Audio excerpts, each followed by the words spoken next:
It's Zach Eady with Purdue men's basketball, and you're watching Boilers in the Stands.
There it is, ladies and gentlemen. The Purdue Boilermakers have won their 25th Big Ten championship of the regular season in Big Ten conference history, the most in Big Ten conference history, extending their gap between them and the Indiana Hoosiers. I am your host, Greg Braggs Jr. Alongside me, as always, is my guys, Craig Bowers, Joe Jackson, and Aiden Kuntz. Excited to join you here today. We called a bit of an audible last night. Win or lose last night, we were going to do our show here today so we could be a little more prepared with it being such a late tip last night in West Lafayette. Excited to celebrate this with you. We're going to focus on a lot of different things. Big picture wise, we will recap what happened yesterday at Mackey Arena.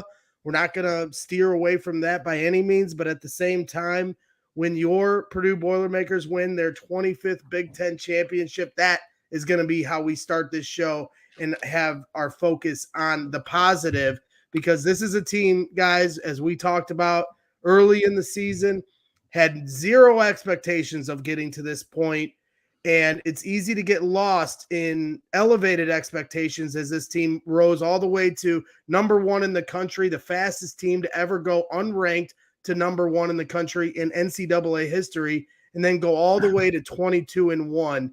And it has been a struggle here as of late. The Big Ten is a gauntlet for every single team every single year. Illinois just lost to Ohio State, who's one of the worst teams in the Big Ten.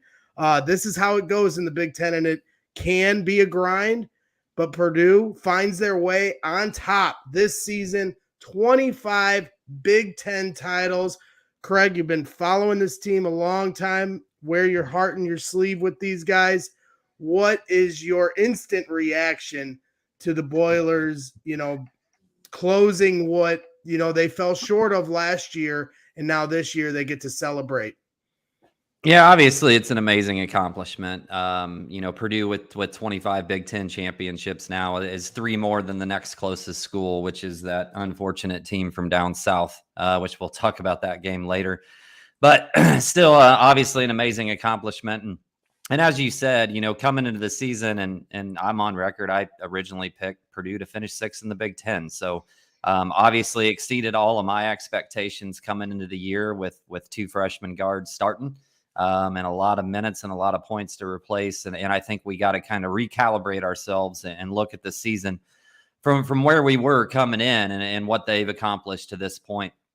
And, the last team to pull this off was that 2018-19 season. And it's a little bit amusing to me because there's some parallels there. We didn't have a lot of expectations for that 18-19 team. And then they start out like 4-5 on the year and come back and have a really good run to click off the 24th. But lots of history in terms of the teams and the players that have done it. And for whatever else happened this season, unlike last year where we left with none of those three major goals accomplished, we've at least notched this one out of our belt.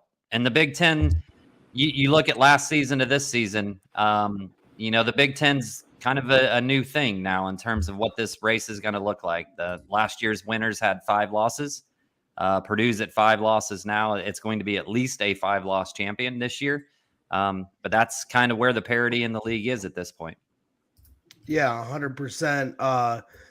Troy Lewis Jackson, who was at our meet and greet yesterday at Brokerage Brewing Company, and we'll give them an official shout out here in a little bit, but we appreciate Brokerage hosting us for our meetup. He was at our meetup. Troy was yesterday, and he says, Joe, with the updated decor, I see you, Joe. He's got the little flag here he hung on his towel TV from yesterday. And then if anybody was at the game, my girlfriend made this, and we had like two other ones behind it to form a train. We got up with the Jumbotron a couple times. So there you go. Doing a little bit next year. Next year it'll be better. It'll be it'll look a little bit better. Just don't really have anything for this space right here. Well, Joe, you've been in the paint crew all year long, rooting hard for this team. You can see here in the picture, a couple rows back to the right. And, obviously last night was a tough loss, but just for you, putting so much into this team and your passion for this team, what are your feelings now that Purdue has sealed the deal? Maybe they didn't do it on their own terms last night, but at the end of the day, they did it on their own terms by starting the season 22-1. And that's what led to them closing this, a few games early with a few games left in the season. What are your thoughts as far as that, as far as these guys getting it done? Yeah, it's awesome. Like that's, my first year, my freshman year was the 18-19 season, the Elite 8 year. This is my last year, my grad year here at Purdue, and going to close it out with another Big Ten championship. It's fun. It's obviously we were all hoping that it happened yesterday. And there was obviously some disappointment that it didn't happen. But it was still, this is a team that, I think I was optimistic and put him 4th or 5th. I know Aiden might have had him 3rd or 4th. But the team that was generally going to be projected to be about 5th, and that was more just because it's like, yeah, Matt Painter's there and Edie's going to be solid for 20-25 minutes.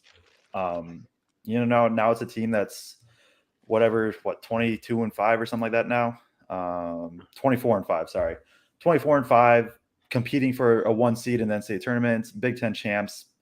And really, it's a very likely chance that they're going to be outright champs. So, it's been really fun to follow them. Obviously, the losses are not fun, but I'll take a couple losses now over hopefully having none in March.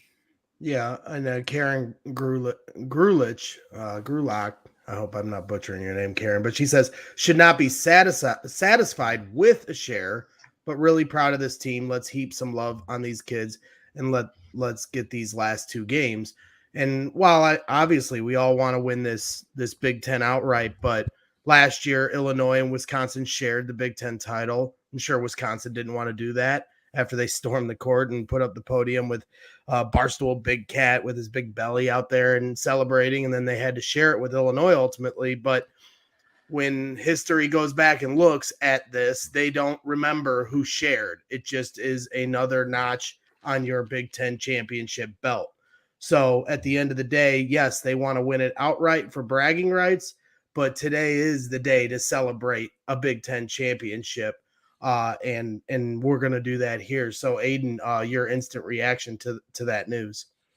Yeah, it's great news, guys. It makes me think about all the great moments from this year, the memorable moments from the Big Ten season, right? Like Fletch's big 3 at Ohio State, Zach scoring that last bucket at Michigan State, the blowout win over Michigan State at Mackey, a couple of those gritty wins at Nebraska, at Michigan, home against Maryland. It was a a great year. It's not over yet, obviously. But I agree with everything everyone said. Like, from where we thought they were, I think I had them third and just didn't know what to expect. Was pretty confident that Smith would be a stud. I didn't know what I'd expect from Lawyer, and just didn't really know what the team was going to look like, losing so much from last year. And for them to rebound and win the 25th Big Ten championship for this program is awesome. It's a testament to Coach Painter, the staff, the players, and even though there have been some disappointing losses, I think it's important to realize where we are as a program when the losses hurt as much as they do. We're not,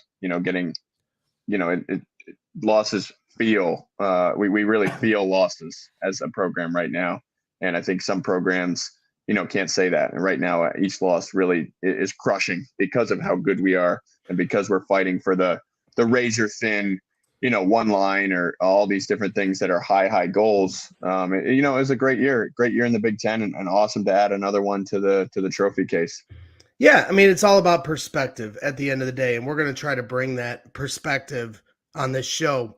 While we talk about this, we're not going to chase or run from the fact that they're struggling right now, but and people are asking like, well, how can you feel good about this with the way they're playing? Well, as Aiden just mentioned, I mean, they snuck out of Ohio State. They snuck out of Michigan State. How many games this season they won by a razor-thin margin? Could have went the other way. And now all of a sudden they've got to earn a Big Ten championship in a much harder fashion right now. You're always going to have bumps and bruises. Losing on the road is a little more easy to bear than losing at home, especially when them confetti bags are sitting above the rafters waiting to come down and you blow it. But at the same time, you don't take it for granted. And it's not easy to win a Big Ten. I don't want to hear about, the unbalanced scheduling now that there's, 20 Big Ten games. I've seen that brought up. I get it. But at the same time, you play who's on your schedule, and no one would have known who the top teams in the Big Ten were. Northwestern is a top team in the Big Ten. I don't think anybody at the start of the year thought it was an advantage to play that or a disadvantage to play them twice. It's just kind of how it shook out this year. So we're going to keep that big picture perspective. Craig just texted me and told me that a loyal viewer to this show, Michael Hogg, is in the hospital and watching the show right now. You see him here in the comment. Want to give him a shout out and hope he gets well soon. And we hope we can brighten your day up a little bit while you're hanging out and hopefully feeling better. And hopefully we make you feel better. And hopefully I don't drive you crazy with my rambling like I'm doing right now. So, Michael, we appreciate you tuning in and hope you get well soon. So, that's kind of, you guys kind of all put it into a good spot. It's something to be celebrated. And Craig made a good point about that 2018 team winning a Big Ten championship. Now, they clinched it by beating Northwestern at Northwestern. It was an exciting day, and there was a lot of celebration afterwards. But at the same time, if you rewind back to that season, they were having their struggles to end that year. Shooting the basketball, grinding out wins. I think Carson Edwards shot, and somebody can look it up, and I think even Matt Painter mentioned it in the postgame presser last night. I think he shot like 30% from three that season. He was under, well, not that season, but he was shooting under 30% like that last month going right. into the tournament. I have it pulled up for the last 1, 2, 3, 4, 5. Last 8 games before, or last 7 games before the tournament started, he went 0 of 10, 1 of 10, 2 of 5, 4 of 8, 3 of 15, 3 of 10, 1 of 8 from 3. Right. And I can remember driving home with some people who were very close to this team that were like questioning about Carson Edwards and his usage coming home from the IU game. He was like a Carson that when Isaac Haas, Matt Harms tipped in the game-winning shot at IU. They barely snuck out of there. And Carson Edwards went like 1 for 27 or something in that game. And, there was frustration about the way Carson was playing. And then all of a sudden the tournament starts. He gets hot. Ryan Klein gets hot. And now they're legends. Ryan Klein's on the Jumbotron yesterday chugging a beer. And did they fall short of some goals? Yeah. They could have been in the Final Four. But that was a fun run for that team. They fell short because Virginia had a miracle shot, and maybe that makes Purdue fans sleep better at night because maybe Virginia got a little lucky there and it wasn't Purdue. But at the same time, when I talk to Ryan Klein, he'll be the first one to tell you he still loses sleep over missing that free throw. They could have went to a final. So it's all about perspective at the end of the day. And fans look back on that team with a lot of love and admiration. And maybe this team is struggling here at the end, but they have everything in front of them to finish the season strong. They obviously have to make adjustments, but you can still feel the love and admiration for this particular group if they can right the ship in certain areas and go on a run, which is 1,000% possible. Craig will be the first one to break it down because we were talking to Brian Tonsoni from Delphi Bracketology last night on our walk back to the car. He still has them as a 1 seed. A lot of bracketologists still have them in the 1 line. That's going to be a big help to get them on a deep run. It doesn't guarantee them anything, but at the same time, if this team can figure out a way to get hot, and Fletcher Lawyer, who's been cold lately, Braden Smith, who's had his struggles lately, if all of a sudden they get hot and they make a run, maybe Purdue fans can pull it back and gain some perspective and learn to appreciate what's happening with this team right now. Because as we've mentioned a few times already, they were not expected to be a number 1 seed, be the number 1 team in the country, win their 25th Big Ten championship. So I have no qualms with any fan that wants to hold their team to a higher expectation level and get frustrated when they lose. The players don't even want to hear it's okay. We didn't expect you to be good anyway. So if you lose, it's okay. They don't want to hear that. They want to have that expectation level and that standard held to them as well. But let's keep it in perspective here. So let this team grow and find their way through March. And if they don't, which is certainly a possibility, you can take a step back, look back at what they accomplished, and tip your cap to them. But everything is still on the table for this team, and let's just see how it plays out. But step 1, win a Big Ten championship. Check.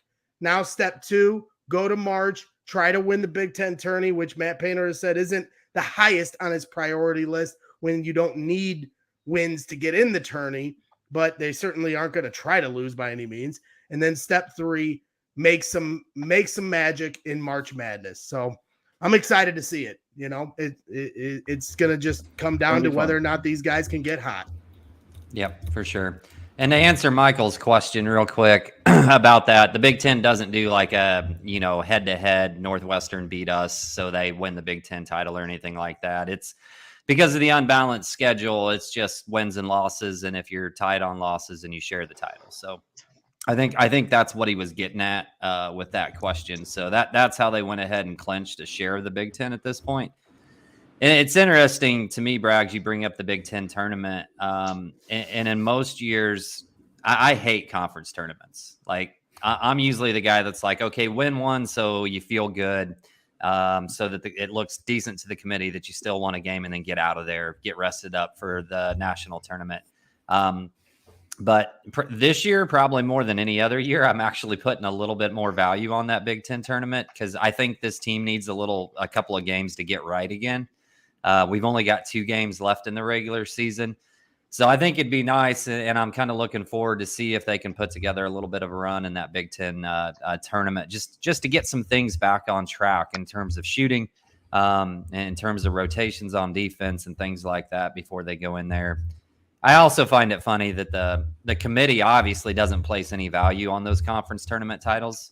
And they essentially are saying one and done tournaments aren't a good way to figure out who the best team is, but that's how we pick who the best team is. And that's the whole thing with March Madness, and that's what makes it fun. Is it's the absolute worst tournament to determine who's the actual best team. The absolute worst. It's a high variance. You just have to be at your best for 6 straight games. UNC was at their best for 5.5 straight games, or 6. Were they in? No, they were in 8 seeds, so 5.5 straight games, right? And like, if that happened again, maybe they still win a game or 2, but like most likely they don't win 5 straight games. And but that's what makes it fun is anything like that can happen because it's one game, kind of like it's similar to the NFL in that. And I get why obviously the NFL can't play more, but like the NFL, you win 3 or 4 games and you're the Super Bowl champion if you make the playoffs. So, it's not the best way to determine the true champion, but it is the most fun. It is just the right, and that's be your best for 6 straight games. And that's what's funny is, we have Big Ten rivals with our fan bases, and everyone's kind of talking smack. And I seem to get the most interaction when Purdue falls to IU, and it comes from not just IU fans; it comes from fans across the whole Big Ten, because I think they know how much Purdue fans are hurting when they lose to their rivals.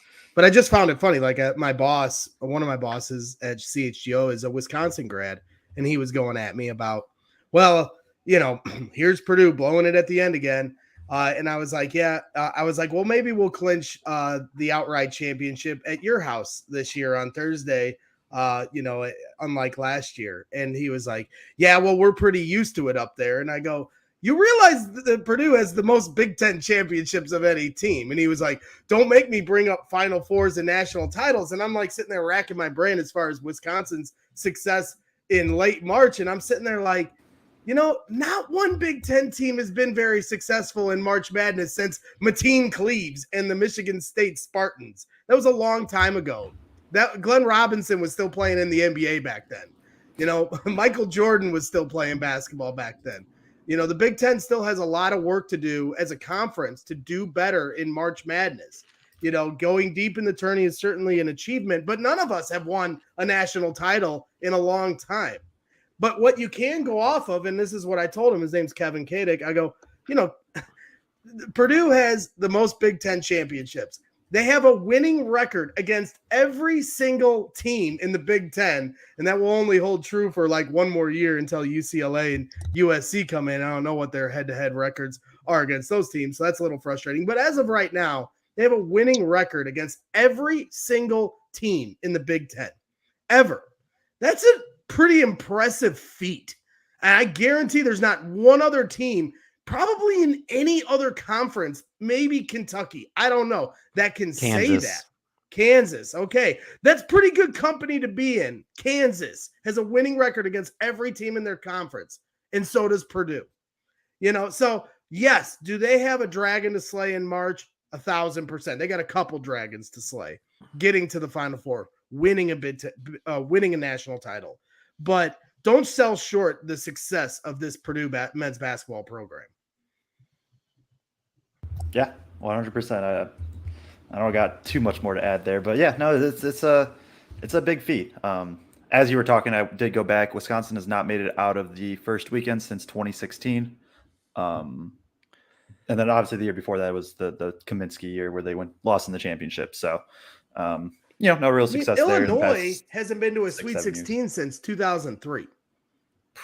Wow. I did not know that. Since Darren Williams and those guys and their magical run against Arizona when they were down like 20 at the half. Let's keep things in perspective here. Purdue's been knocking on the door for a few years now, and they have a very good chance to be knocking on that door again this year. Yeah. No, like this, you Absolutely. put yourself into spots to be there, right? And that's what Purdue's done. They won a ton of games early. That helps for seeding. That allows them to have some of these losses late where they can still win the Big Ten championship. It is interesting, right? Because it is college basketball with how March Madness is, in that it is very much like a what are you doing right now type thing, but also like you have to at some point look at the entirety of the schedule. And I know like some of our earlier opponents aren't, Duke obviously isn't as great as we kind of maybe thought they would be. Gonzaga struggled a bit, although I still think they're really good. But there's still like the entirety of the schedule you look at for some aspect, but then at some point you also be like, no, this is kind of who's hot right now. So there's that aspect to kind of weigh with it too. Yeah, and I think as you look back on our wins, I think you got to put things in perspective of expectations and what we've done. We've got a lot of really nice quad one wins. I think 9 quad one wins the last time I looked. And you've got that nice quad one win against Gonzaga, a Duke team that's a little bit down. Marquette, in my mind, is probably our best win, even though that one was at home. You get concerned a little bit when you look at the top of the Big Ten, though, because against top 30 net Big Ten teams, we've not fared well in terms of Maryland probably moved in the back into the top 30 today, 1-1 against them, 0-1 against Northwestern, 0-2 against IU. So that concerns you a little bit as we kind of wrap up the season. Against the best teams that we've faced, we haven't necessarily pulled out the victories recently. Yeah, and a lot of those teams have been, I think, pretty bad matchups for us. I think physical teams with good guard play, are tough matchups for us, and that's what that's a common denominator with a lot of those teams. And to Joe's point, kind of the weirdness of March, like you get a good matchup. For example, there are teams out there that I think if Purdue played like a Michigan State, that's clearly a good matchup for us. And then there's teams like Indiana who obviously are not, and we'll get into the reasons why later. But it is interesting that you could get 3 or 4 good matchups in a row. You get hot, and now all of a sudden you get a Final Four and you get a major contract extension, or you could get a really bad matchup for your team. You go cold from 3 that one game and you're losing your job. It's kind of crazy how the sport depends so much on a really high variance tournament, like Joe said, but it is a lot of fun, and I'm looking forward to seeing our Boilers in it. Well, and how many coaches and schools have signed really bad contracts because of a 3 or 4 game hot stretch in March? Like, I know, it's crazy. Really millions of dollars on 2 games, on 2 or 3 games. It's unbelievable. You can extend it just to like my big thing, and just throughout the entire year, and because it's my stats background, is like close games. Games that are decided by like 4 points, your team should roughly be 50-50. Maybe if you're a little better team, maybe you're like 60-40, 70-30 for winning. And then you look at Northwestern, and like they were really bad in close games last year, and this year they're like really, really good. Like they're, I think they're a top 30 luckiest team per KenPom.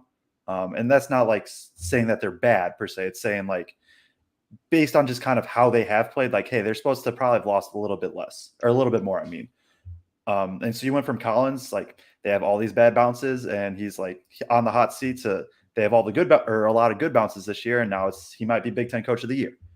So it's just fun. It's fun. You take that, and then if Collins wins if they win a single NCAA tournament game, Collins is probably like signed on a lifetime contract. Probably not that much, but like he can probably just pick and choose what he wants next. So it's fun. That's why college basketball is so fun, right? Like we truly don't know what's going to happen. It's a ton of variance, and that's what makes it so much fun. Yeah, 100%. It is fun. This has been a really fun year, and lately it's been a grind, and that's what the Big Ten is all about. I think we got a little spoiled, with how things were going, and now we're kind of getting the norm of what Big Ten basketball play is. I mean, Indiana's on a high right now because they had a huge win last night, but they're what, 20-9 or something like that, 29, 11-7 in conference, and Purdue is 26-5 or some shit. It's like, come on, guys. Like I get it. It's about when you win. It's about being hot at the end, and they're not right now, but they still have time to change that. So it'll be interesting. And we're going to move on to some things here in the second portion of our show where we kind of talk about, what these guys can do better to be successful in March. What went wrong yesterday against IU in Mackey Arena.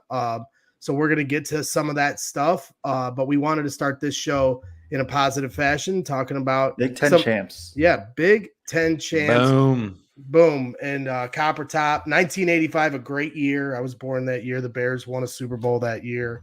The Goonies was released in theaters that year. Great movie. Aiden, Joe, if you've never seen The Goonies. I've seen it.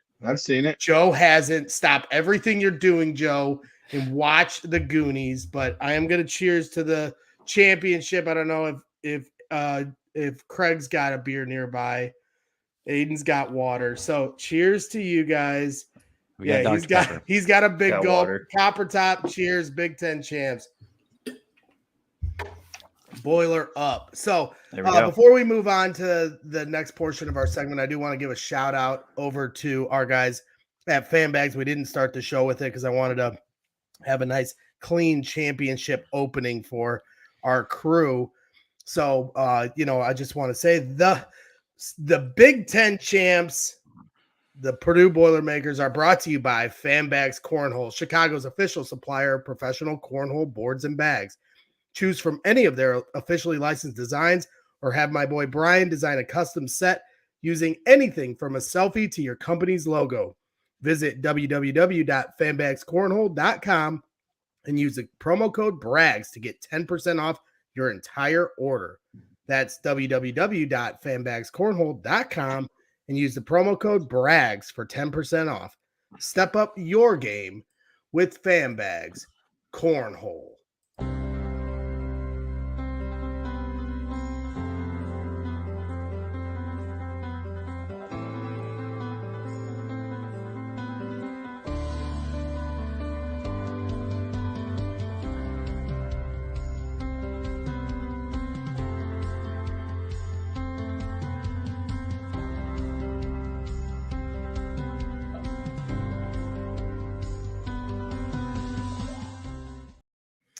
There they are. Fanbags Cornhole. Make sure you go in order and use that promo code BRAG. So so we're moving along here. We're going to shuffle into some of the stats of the game as we normally do for every post game. Last night we were going to wait to do our post game show for this game, win or lose. So I don't want anybody thinking we ducked our tail last night. We are going to be going live for post game shows for every game. That is our rule.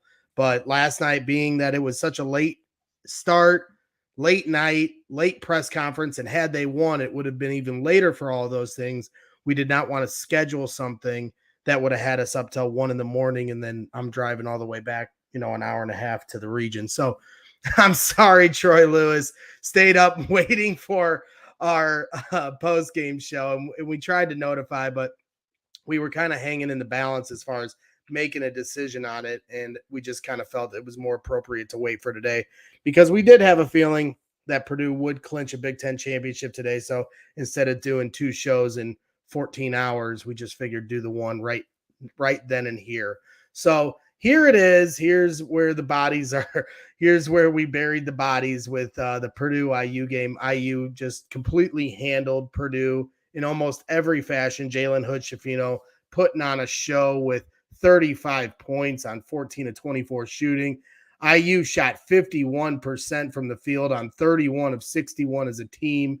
A lot of those makes coming from Jalen Hood-Schifino. 14 of the 31 made field goals from Jalen Hood-Schifino. Purdue shooting an abysmal 35% from the field on 22 of 63 shooting. Only 22% from three-point land, 5 of 23 from the three-point stripe for Purdue. IU shoots red hot from three-point land on 47% on 7 of 15 from the three-point stripe.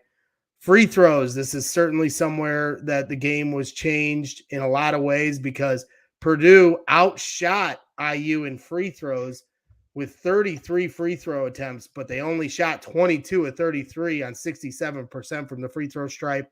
IU shoots only 12 free throws on 10 of 12 from the free throw line on 83% shooting there. So Purdue needed to dominate in that category much more than they did, and they just could not take advantage. 10 turnovers for Purdue, 8 for IU, 12 points off of those turnovers. Once again, IU taking advantage of turnovers by turning them into buckets. Purdue only 4 points off of the turnovers they created. 30 rebounds to Purdue's 46. Purdue out-rebounds them by 16, both with 25 apiece on the defensive glass. But on the offensive glass, Purdue 21 offensive rebounds to only 5 for IU. Normally a category that turns into a winning recipe, not yesterday. 25 second chance points for Purdue, only 7 for IU, a lot having to do with the fact that IU is making a lot of their shots, I think is part of the calculation there. 14 bench points to only 2 for IU. IU's starting squad certainly carrying the weight. 34 points in the paint from both teams. 10 fast break points for IU, only 4 for Purdue. 3 blocks apiece for both teams. 6 steals for Purdue, 4 for IU. 15 assists for Purdue, 16 for IU. And lead time, Purdue led this game for 21 minutes. Certainly didn't feel like that, while IU led for only 17 minutes of the basketball game. So that's an interesting statistic as well, because Purdue did lead for the majority of the first half. So there's some of the stats of the game. You know, I don't know what happened to Craig. Where'd you go? Sorry, Craig. I'm right here, bud. Well, I saw you backstage. I didn't want to add myself back to the stream when the stats were up, because then the stats would go away. So I was waiting I don't until think they went do. off. Oh, that's okay. I don't think they do, but what? I don't know. We'll try. Yeah, Blake was waiting on us last night too. He messaged, like, he hit me on Twitter at like 1 a.m. and he's like, "When are you guys going live?" And I was like, "Oh, we put out that we weren't going live." And he's like, "All right, I'm gonna go to bed then." I'm sorry, guys. It's kind of 6 and 1, half a dozen the other. We kind of wanted to regroup, and I think some of us might have said some things we'd want to take back if we had gone live immediately following that game. So, like I said, I don't want us being accused of some chump stuff there, because we were going to do the post game today if they had won too. So, let's just take it for what it is and enjoy today. But we do have to break down what happened last night. So when we ring off some of those stats of the game, Craig, what stands out to you? We couldn't shoot anywhere. And it wasn't like, well, it was a 3-point issue. It was a points in the paint issue. It was a free throw issue. It was all three facets of the game. We just did not shoot well anywhere. I shot poorly from the 3-point line. Our 2-point percentage was much below our season average. And then obviously free throw percentage, I think, ended up under 70% on the night. None of those things on their own likely fix it and make it a win. But all three of those phases needed to be a little bit better. And Zach missed some bunnies. Fletcher and some guys, and Ethan missed some threes. Nobody was really connecting from outside. I think Painter did say something in the post-game show, talked about IU getting the ball to their right shooters when asked about like that 3-point shooting percentage. And I think that was part of it. Some of the guys that were taking threes for us aren't necessarily our lights out, knockdown shooters that you really want taking those shots. Ethan put up a couple. I think Caleb put up a couple. Both of them are capable of hitting them, but you'd certainly rather see the ball in the hands of Smith or Lawyer or Newman taking those shots, or Gillis. To me, Gillis was bothered by his back a little bit last night. I think that was obvious. Even when he was shooting, he just didn't look comfortable there. And then, every show I say, if we have a sizable free throw margin advantage and a sizable rebound advantage, we're going to win the game. But the shooting percentage certainly tested the limits of that. And you add that in, even with those wide margins in the other two areas, it just didn't matter last night. Yeah, it definitely didn't, which was unfortunate. We have someone asking in the chat, just got in. Did Northwestern lose? They did. They got blown out in Maryland. Maryland putting on a shooting display from 3-point land, hit like 11 or 12 threes for a team that isn't that great at 3-point shooting. Just for the season, they just went off on Northwestern, and now Northwestern has lost 2 in a row. For as hot as they were, 2 road games, 2 losses to Illinois. They blew a 19-point lead in Champaign to lose to the Fighting Illini, and then they lose to Maryland. So now they may drop out of the top 25. Illinois loses to Ohio State here today at Ohio State. So not easy to win on the road in the Big Ten. The Big Ten tournament, while maybe insignificant for a team like Purdue that has got bigger goals for March in the March Madness tournament, I am very much so looking forward to the Big Ten tournament, because these teams are just so evenly matched, and anybody, literally even Ohio State, can make it through to the championship. That's just how this year has gone for the Big Ten conference. So I'm excited for the Big Ten tournament, just for the atmosphere and the game-to-game competition. So Northwestern loses. Purdue, Midwest Toker, is your Big Ten champions, 25th Big Ten championship, most ever in conference history. So, Joe, when I rang off those stats, anything for you that stood out? It's jumpers. It's jumpers. Doing my own little bit of own stats per synergy. Purdue was 2 of 14 on open catch and shoot threes. So that's just where you're standing still on the 3-point line, catch it and shoot. 2 of 14, which is 14%. The only time that it's been lower all year was the Davidson game. On the other hand, IU was 5 of 12 on open catch and shoot threes. And then both were IU was 2 of 2 on contested, and Purdue was 1 of 1 on contested catch and shoot threes. 2 of 14 on open catch and shoot threes compared to 5 of 12. That's your ball game. That's as simply as it is. That's your ball game. Like, Purdue dominated the boards. They didn't get turnovers. They lost by 2, and there was a couple that were just like you wish you had back. But besides that, like, you're fine with the turnovers. You want to make a few more free throws, but even then, like, if you look at our season average, I think we're supposed to make 3 more, which is whatever. The only other number that really stands out is the assists. 16. They had 16 to 15. And when you take into account that, like, a lot of Hood Schifino's shots were self-created. So pretty much if it wasn't Hood Schifino, it was going to be an assist. And I think that's an interesting thing where, Purdue, I guess Purdue assisted on more of their makes, but, and then there's that aspect too, just because of how much Purdue got to the line. But the big one is just jump shooting. And then, when we get past stats of the game and we kind of break down the game, I have some stuff I want to bring up there that I think is more that kind of goes along with stats of the game, but I want to leave it for that part. And Blake Widmer says in the chat, Edey missed some easy looks. I think he just needs to dunk a bit more when he's close. And this is an observation Aiden and I made watching the game. He had so many where he did get fouled. Like, Purdue went to the line 33 times, but it was almost to Indiana's benefit because they fouled where they easily could have been and ones if Edey finishes those. And so you'll never see those on the stat sheet because it's not a missed shot for his field goal percentage. But then you go to the line. Then when you go to the line, they miss 11 free throws on the game. So instead of, getting 3 points on a 2 and an and 1, you get 2 free throws, and then they're making 1 of 2 or 0 of 2. And those are big swings of momentum that the Purdue just could not take advantage of last night. Aiden, for you, what stands out as far as the stats of the game?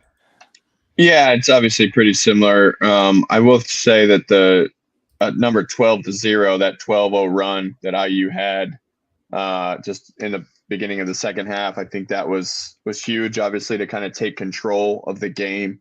At that point, during that stretch, it just felt like Purdue, nothing was going for Purdue. It was missed open shots.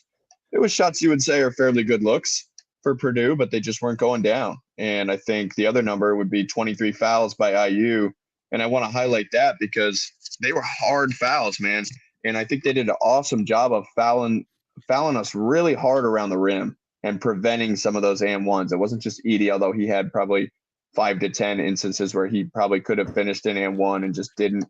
I think some of the other guys who got in there got offensive rebounds. Gillis got in there, even Smith got in there, like more Newman on the putback dunk. Like, they were going to foul us hard and prevent us from getting and ones. And they did that. They used, 4 guys for IU had 4 fouls, and then Galloway had 3. So they were using their fouls, but they just kept doing it. We didn't get any and ones. Now we're missing those free throws instead. So now you're turning what could have been a 3-point possession into a 1-point possession, and they're going down the other way. And Hood Schifino just kept hitting dagger shot after dagger shot. And, ultimately it was too much. I thought, it's interesting to look at lead changes. Only 1 lead change. Like, Purdue had control for the first half. And then once IU kind of flipped the game on its head, they didn't look back. They kept Purdue at arm's length. They made shots when they had to. And again, it's like Painter said last night, like, guys got to hit shots, man. Guys have got to hit shots. They're good shooters. He keeps telling us they're good shooters. I think we know that they're good shooters, but Braden Smith 0 for 3, Fletch 2 for 5. One of those was kind of in garbage time. Gillis 0 for 2, Jenkins 0 for 2. Like, man, that's really tough to win when those are your numbers from 3. Yeah, it's a make or miss league, and IU made their shots and Purdue didn't. And I think Purdue fans pull their hair out sometimes when they listen to Painter just consistently talk about the process base, not results. It's about the process. So if you take a good shot, but it doesn't go in, Painter's not going to be as critical of that as opposed to making a bad play or taking a bad shot. And then conversely, on the defensive end, if you're playing good defense and they make a good shot that's process-based. Okay, you got to tip your cap. Jalen Hood-Schifino made a couple really tough shots. One fading away on the right baseline, one right over Zach Edey's head on a floater that rolls in. He was in his bag last night. There's no question about it. Now, as Joe pointed out in his breakdown on Twitter of all the different plays that stood out to him, there was miscommunication by Purdue on switches and double teams, and that led to people being open or allowing Jalen Hood-Schifino to just roll right to the basket wide open. So those are things that they have to clean up. And maybe I'm just all in on being a Matt Painter disciple, and others want to have a more critical eye towards him. But I'm all in with what he's trying to preach, that they just need to stick with what they're doing and be better at that. You know, I don't know if I can be critical of Matt Painter's coaching when you look at the game, if you rewatch it and not just look at the stats and see just how clean a looks they were missing. Matt can't, what is it? Okay, what's he supposed to do? Call a timeout and tell him to make shots better? I think they know that. Make free throws better? They're not trying to miss free throws. You know, could they spend all day today practicing shooting free throws? Sure. Does that guarantee they're going to make them on Thursday? No. So, you know, they just got to step up. I think there is an element of pressure at times that gets to guys. We saw that a little bit last year. I think Zach Edey, in particular, I think is a great free throw shooter for being as big as he is. But then there are times where they're playing in, you know, a high octane game where he starts to miss a few that he wouldn't normally miss in the ebb and flow of a season. That's pressure. You got to step up to the pressure. And, you know, there have been times that they don't. I mean, does that mean they can't handle the pressure? No. They've had other times where they could, but that's just my assessment of it. At the end of the day, they just have to, I agree with Matt, they just have to be better at what they do. And Greg. Yeah, go ahead. Greg, the other thing is like the other thing I want to mention, sorry for cutting you off, is the points off turnovers. I didn't know where I was going to end my sentence. So. That helped me, Aiden. You're welcome. You're welcome. I got you. The 12 points off turnovers, like I don't know how to land the plane. We could all tell you were searching for a lifeboat. I can take off and I can fly, but landing the plane, I'll kill everyone. So thank you. You sent me a life. Yeah. No, absolutely. Absolutely. I think the points off turnovers, 12 on, what was it, 10 turnovers by Purdue, felt like Galloway really turned those into easy buckets on the other end. Like he just flies down that floor. And we're talking about things like Purdue can get better outside of just making shots, which I get fans, people listening to the show, like, yeah, duh. They would need to make shots, but I think taking care of the basketball is always going to be a concern. I think like those two Braden Smith turnovers back to back really hurt Purdue during that stretch where Galloway jumps him on one where he tried to make a post entry pass, just didn't pass fake, throws it right into Galloway's hands. IU has traditionally under Woodson been so aggressive, getting up into Purdue, getting them out of their sets, trying to deny the post entry pass, whereas some other teams have gone conservative and kind of dropped down and like jumped up at it instead of, getting out on them. But I think Galloway's so good at that. Kopp's really good at that, getting out in you. 12 points off turnovers. They really punished us there, I think. And then the other thing that people are mentioning in the chat, which does sort of surprise me, is Caleb First, another game where he plays less than 20 minutes, 17 minutes. And he didn't make a good first impression with that air ball from the far right corner. And Joe and I have joked at times about how many assists he's cost Braden Smith this season on just like unbelievable kick out passes where he's wide open in the corner and somehow it just doesn't go. And so I think as a coach, a miss that bad really sticks in your craw for the rest of the game when you're thinking about who to put in. But he did have 8 points. He was hustling. I thought I still think he's really good defensively. But for whatever reason, and there was people were saying he was sick past couple games, but he has played less and less minutes. And Trey Kaufman-Renn got in there and played the 4 a little bit. Gillis had 19 minutes as well. I think they may have gone even smaller than that at one point. But yeah, I don't quite get that. I'm sure Coach Painter has a good reason for it. I think maybe it's just you got to be able to space the floor. We got to have more offensive options, because of how teams are playing Smith and Lawyer now. But yeah, it is surprising to me that he didn't play more minutes because I thought he made an impact when he was in there. He's a guy who can finish around the rim, can really take advantage of, IU's deficiencies at the 4 position, whether it's Race Thompson, who felt like he was single-handedly keeping us in the game at times in the second half, taking threes and airball and floaters. But I don't know, Craig or Joe, if you have any thoughts on that, but kind of surprised me. Well, I mean, just in general, I think Gillis got in there a little bit more than first, because Painter was searching for somebody that could hit shots. And Gillis has shown in some previous games that he's capable of coming in some big moments and knocking down some threes. And like I said, it was reported, not officially, that he tweaked his back and was maybe sat of practice or something last week. And I thought you could definitely tell he was genuine. When he went down that one time, I wasn't sure if he was getting back up, and I didn't think he was going to stay in the game. How long it took him to get up, you could tell he was really hurting.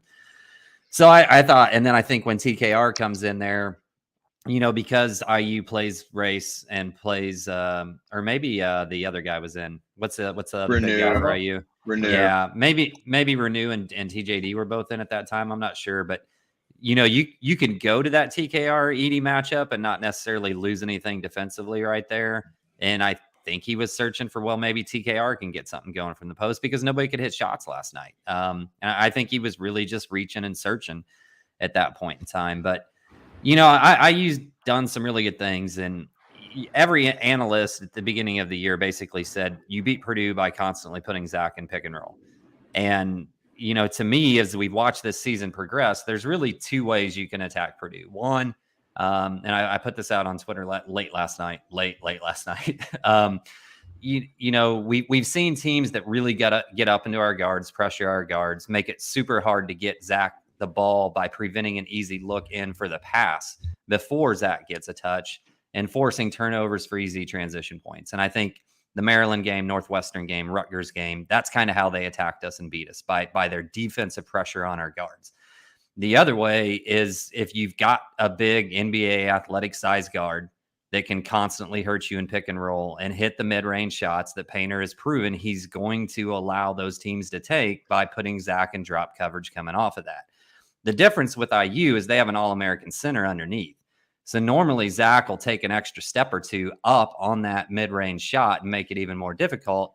But with TJD back there in that first game, you saw Zach step up another foot or 2. And then JHS just threw lobs to TJD over and over again. So if he steps up, he's got that lob. Well, so you challenge Jordan Hood-Schifino to hit that mid-range over and over consistently, which is percentage-wise the lowest percentage shot in college basketball. And he showed why he's a top 15 to top 20 pick in the NBA draft, because he just hit every 8 to 10 footer that he took basically the entire game. There was a guy sitting right behind me in the regular seats behind me on Media Row that was screaming that he was sick of seeing that and got to change it, got to do it. But at some point, your personnel is your personnel. And Morton and Newman can try to fight through that screen a little bit harder. But if Zach can't step up and has to stay back on TJD, and you've got a big guard that can hit that over and over again, there's just not much Purdue can do.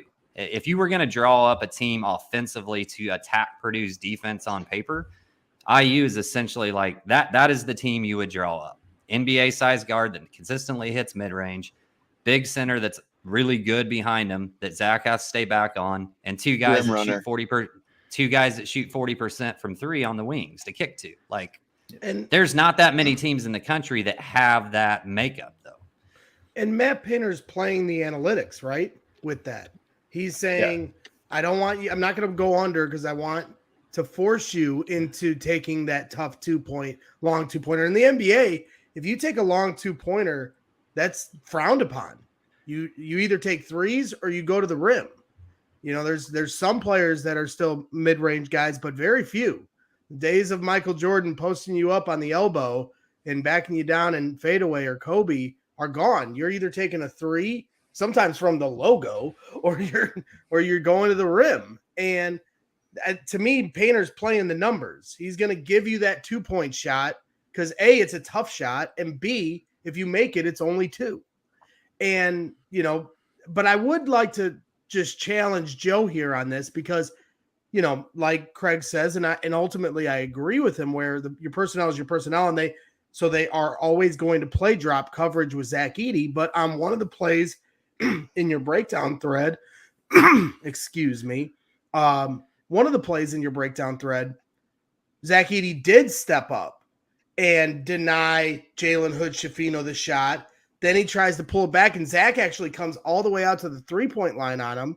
Then Jalen, for whatever reason, instead of clearing everyone out and trying to take on that mismatch, takes Zach into the post. He kind of panics for a moment, and it results in a miss, and Purdue goes back the other way with the ball.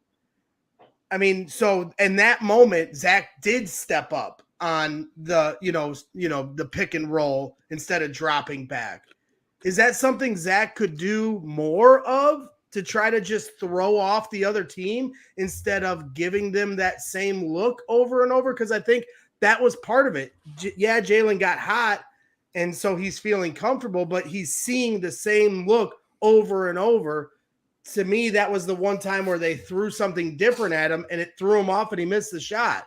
Can he do that more, or the more you do it, the more trouble you're going to get in? It's a balance. You could maybe sprinkle it in randomly. I don't think it can be a base cover. Like our base is drop coverage. I don't think it could ever be a base, because even if it does slow down their offense, like that's taxing on Edey. And Zach's already got one of the biggest workloads in the country, at the, as one of the biggest people in the country.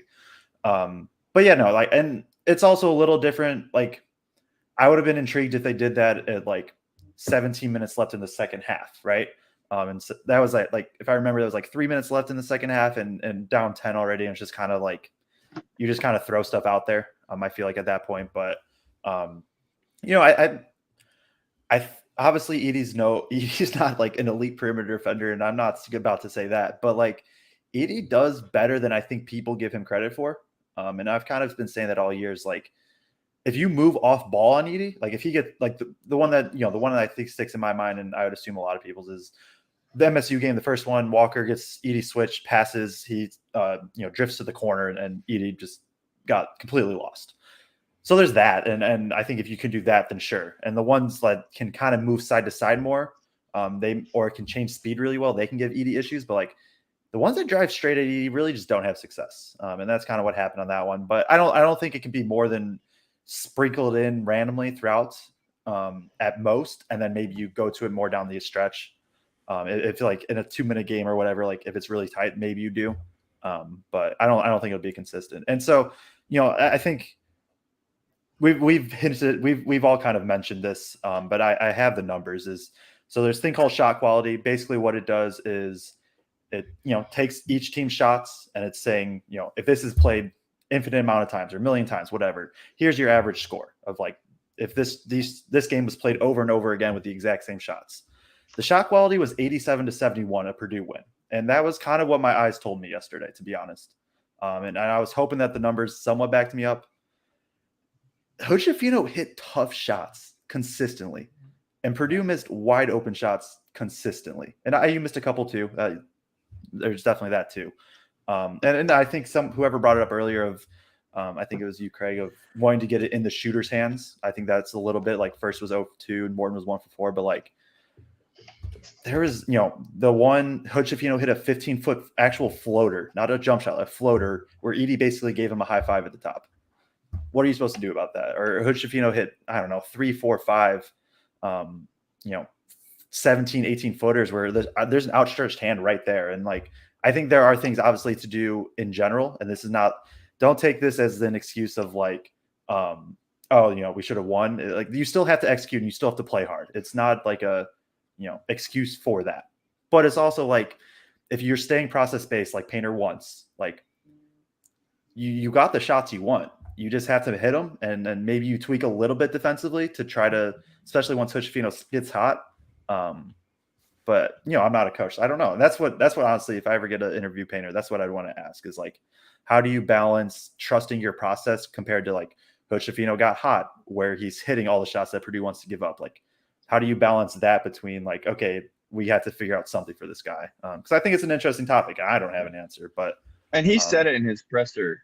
He said it in his presser, like about Hood-Schifino's stats on the road, that he hadn't shot it well on the road. And he told the players, you can't let him see a couple go in to start the game. And that's exactly what happened, right? He saw a couple go in, he got fouled, he got to the line. They were really shading him left. I mean, the game plan was make Hood-Schifino drive left. And Hood-Schifino said, all right, I will do that, and I will still get to my spots, and I will still hit a bunch of tough shots. Joe mentioned it. He snaked a lot of ball screens. Edie, a lot of times. Sorry, just real quick. The one, so for where I was sitting, paint crew, I was like 5 rows up, whatever. Hood-Schifino sees Morton come back in and then immediately tells Race, hey, I'm going to snake this ball screen. Like immediately. I heard him say it. He goes down, he snakes the ball screen, and he hits an 18-footer over TKR's arm. Sorry I cut you off, but I just wanted to throw that in. No, yeah, and that's it. Like, that was the whole game, right? Like, Hood-Schifino, it was the old Larry Bird thing of, like, I'm going to tell you what I'm about to do, and then I'm going to do it. And I don't know that Purdue had much of an answer. I think they, again, like Craig said, it's a team in IU that is uniquely constructed to attack Purdue's weaknesses, with an athletic rim running big who demands your attention as a lob threat. And then one of the, I don't have the stats on this, but I mean, got to be one of the better mid-range shooters in the country off the dribble. I mean, I don't know that for a fact, but it certainly feels that way based on the 2 times we've seen him as Purdue fans. And then Kopp and Galloway are just really good guys to have around them. Like, those guys can hit shots. Those guys stepped up and hit shots that were open, unlike Purdue's role players. And, it was even more simple in this game for IU than it was in the first game. The first game, they went to Chicago action a lot, and that was their bread and butter. Last night, they didn't even have to do that. They just went high pick and roll, clear the floor out. And if you commit to the lob and Trace, we'll kick to Kopp or Galloway in the opposite corner. If you don't, we're gonna hit a tough shot with Hood-Schifino. And people are asking, what can we do? What can we do? I don't know that there is a great answer for that. I think Joe's question is interesting about how do you change it up? How do you change it up? You can't take Edie out. You can't play any other type of coverage. And they don't have athletes. If they had a few big wings around them to maybe be more aggressive to tag the roll man, to help off and tag the roll man where but they don't. It's Braden Smith. It's Fletcher Lawyer. It's small, weak guards who aren't really even an obstacle to that kind of a guy. So that's why Edie's drop has to be so deep. If they had a 6'7" physical wing coming over to tag Trace, then Edie maybe could step up a bit and you make him make that skip pass, rotate, X out, and play from there. But because it's Braden Smith, Edie has to stay deeper. I did think I wrote down there were a few plays where it was Race Thompson who was at the 5 because Trace was in foul trouble and Edie was still too deep. And in those situations, you're going, okay, Edie, you can step up there because Race doesn't have that kind of, gravity as a lob threat. I do think there was some sloppiness with the rotations. I thought they helped. I thought they helped on Trace a little bit too much. There were a few times where Trace got it in the mid post, high post situation, 1-on-1 with Edie. And I'll take my chances with that, with Trace against Edie. And I thought Ethan helped down. There was one where Ethan crashed way down, kick out to Hood-Schifino, shot fake, rip, get to his right hand, pull up jumper on the baseline. Like, come on, man. Like let's just let Edie handle Trace. I think he's done that pretty well so far this year in the post. So I think that was sloppy. I don't know if that's a mandate from the coaching staff. But, from my casual eye, I just thought, hey, do we really need to do that there? But again, it's frustrating, but I don't know if you guys have any thoughts on that, but that's kind of what I saw last night as far as the pick and roll game and why it was so difficult to stop. Well, and give Woodson credit because he very much had that NBA mindset of you watch a lot of college games and you see something working and you're like, why is that college coach going away from it? Because you watch NBA games when somebody has a distinct matchup advantage, they'll just go to it over and over and over again until that team proves that they can do something to stop it. Sometimes when I watch Michigan with Hunter Dickinson, I'm like, why are they not going to Hunter every play? Like they haven't proved he can stop him yet. Like what are you doing? And Woodson very much had that mindset of, I've got you in this matchup and we're going to beat you with it over and over again until you show us that you can do something to stop it. And he just stuck with it all stinking game long. So, I mean, give him credit as far as that goes, but I don't know what else you really can do there from that standpoint with, like you said, just with the personnel and the roster that we have, we kind of do what we did. Joe was on the runway there. I thought he was doing a runway thing.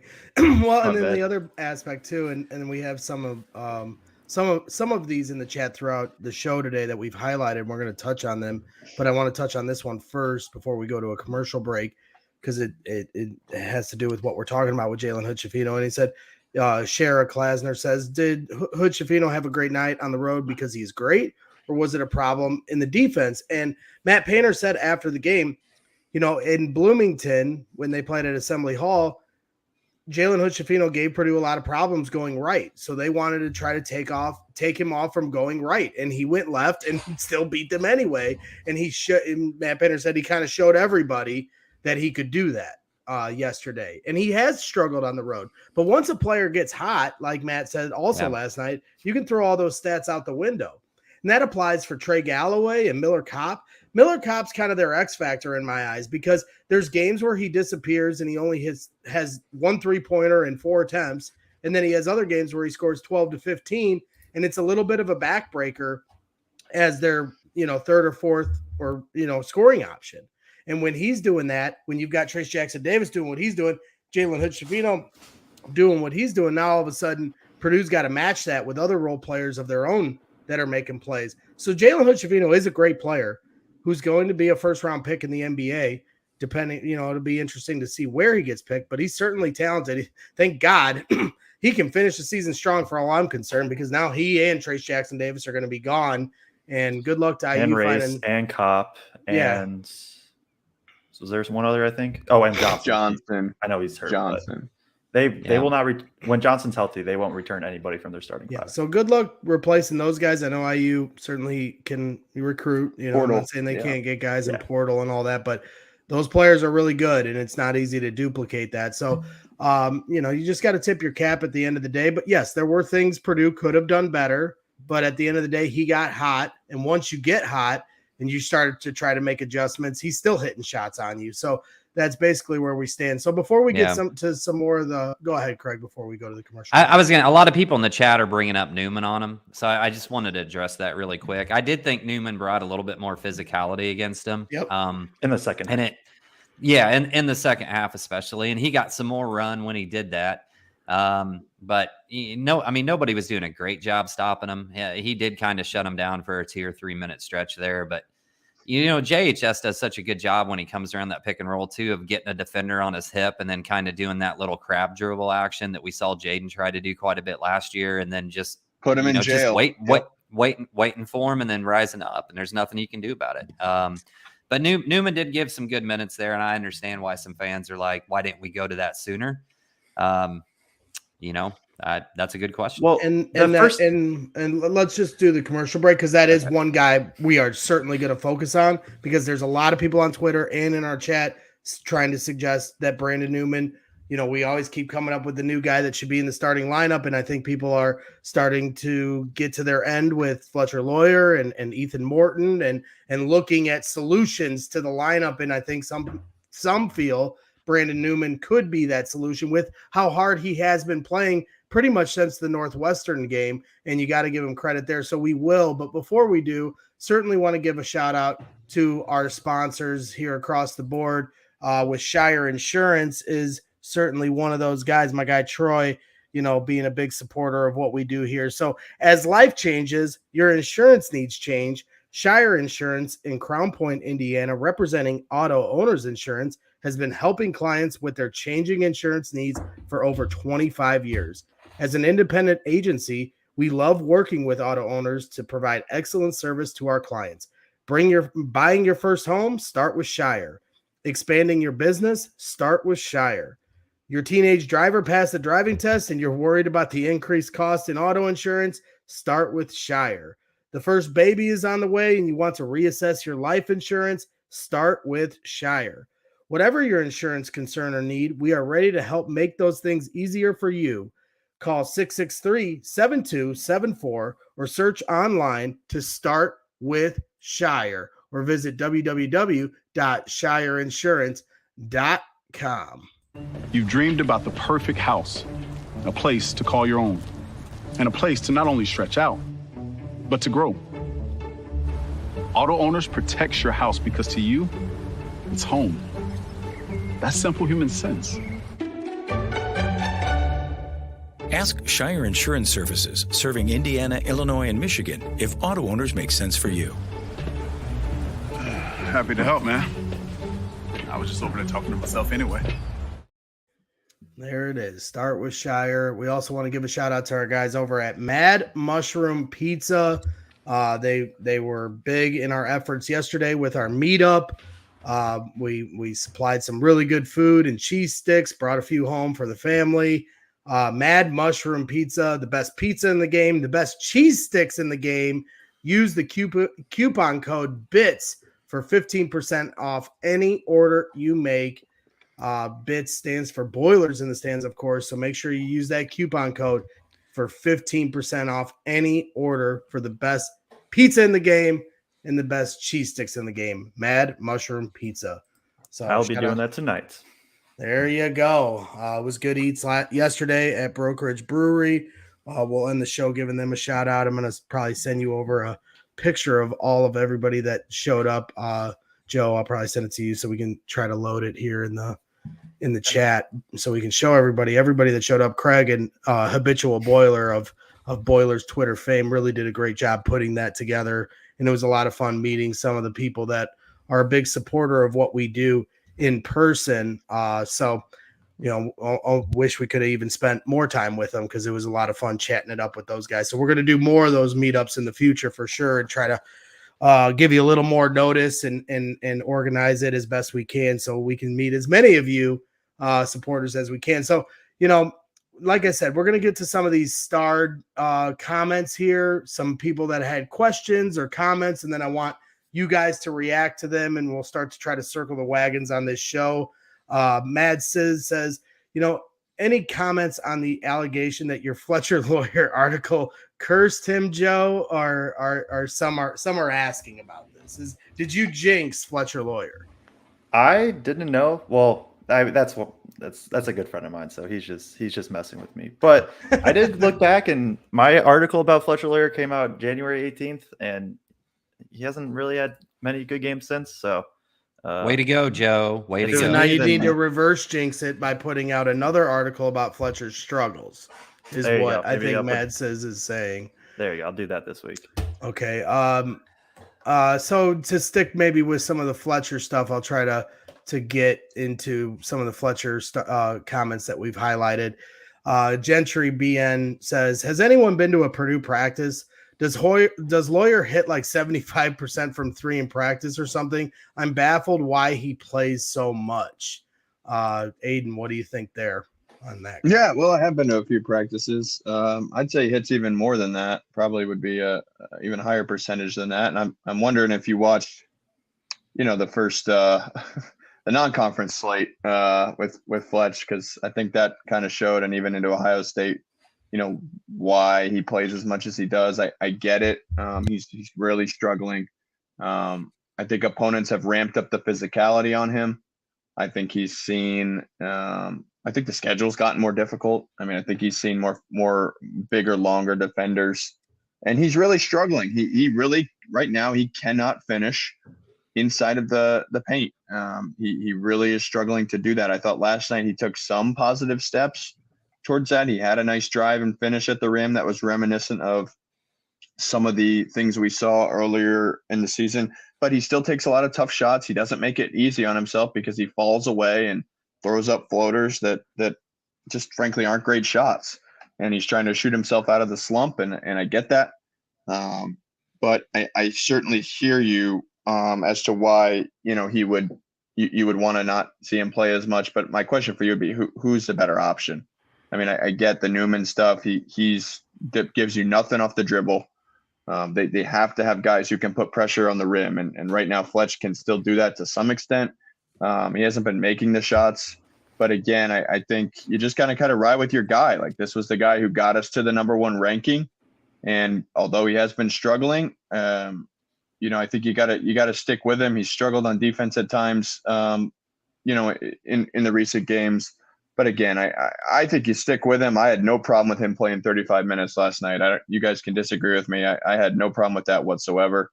I just don't think they have a guy. I haven't seen it out of Jenkins. There's a lot of love for Jenkins, and I get that, but he's not hitting open shots either, guys. So But, at least Fletch was 2 for 5 last night, and I think still gives you a guy who can handle the basketball and put a little bit of pressure on the rim at times. Yes, he has to figure out how to defeat a hard hedge ball screen coverage, and certainly he has to probably be a little bit better with his shot selection.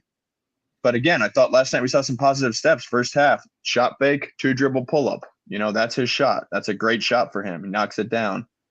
So I don't know. I mean, somebody's saying he's the worst player in the team right now. I think that's crazy. I think he's a really good player with high upside, and I think we stick with him. And again, I just say who's the better option? I just don't see it. There's nobody that can do what Lawyer does on this team. Like Newman is more of the Morton role, obviously a better shooter. Or honestly, I'm going to take that back. I don't even think it's obviously he's a better shooter. He has more shooting upside, I think is what I want to go with. But like, maybe I was wrong. I thought it was one of, like you said, it wasn't like great by any means. I thought it was one of Lawyer's better games in a while. Just I saw the aggressiveness come back. And I think it's been gone for 4 or 5 games. He didn't seem as timid this game. I felt like he was at least trying to get downhill. Now there is the matter of finishing, and that is a legit concern. And then I'm still trusting that at some point the shooting is going to come back. And maybe I'll be proved wrong by that. I think I think he's still fine. Like I just don't know where his minutes go. Maybe some Jenkins, but like it's tough against like a bigger team like that. And I know Lawyer isn't big, but he at least is 6'4". I feel like it was tougher to do Smith Jenkins a bit. And then if you play Newman and Morton at the same time, like that's a ton of pressure on Smith and Edey.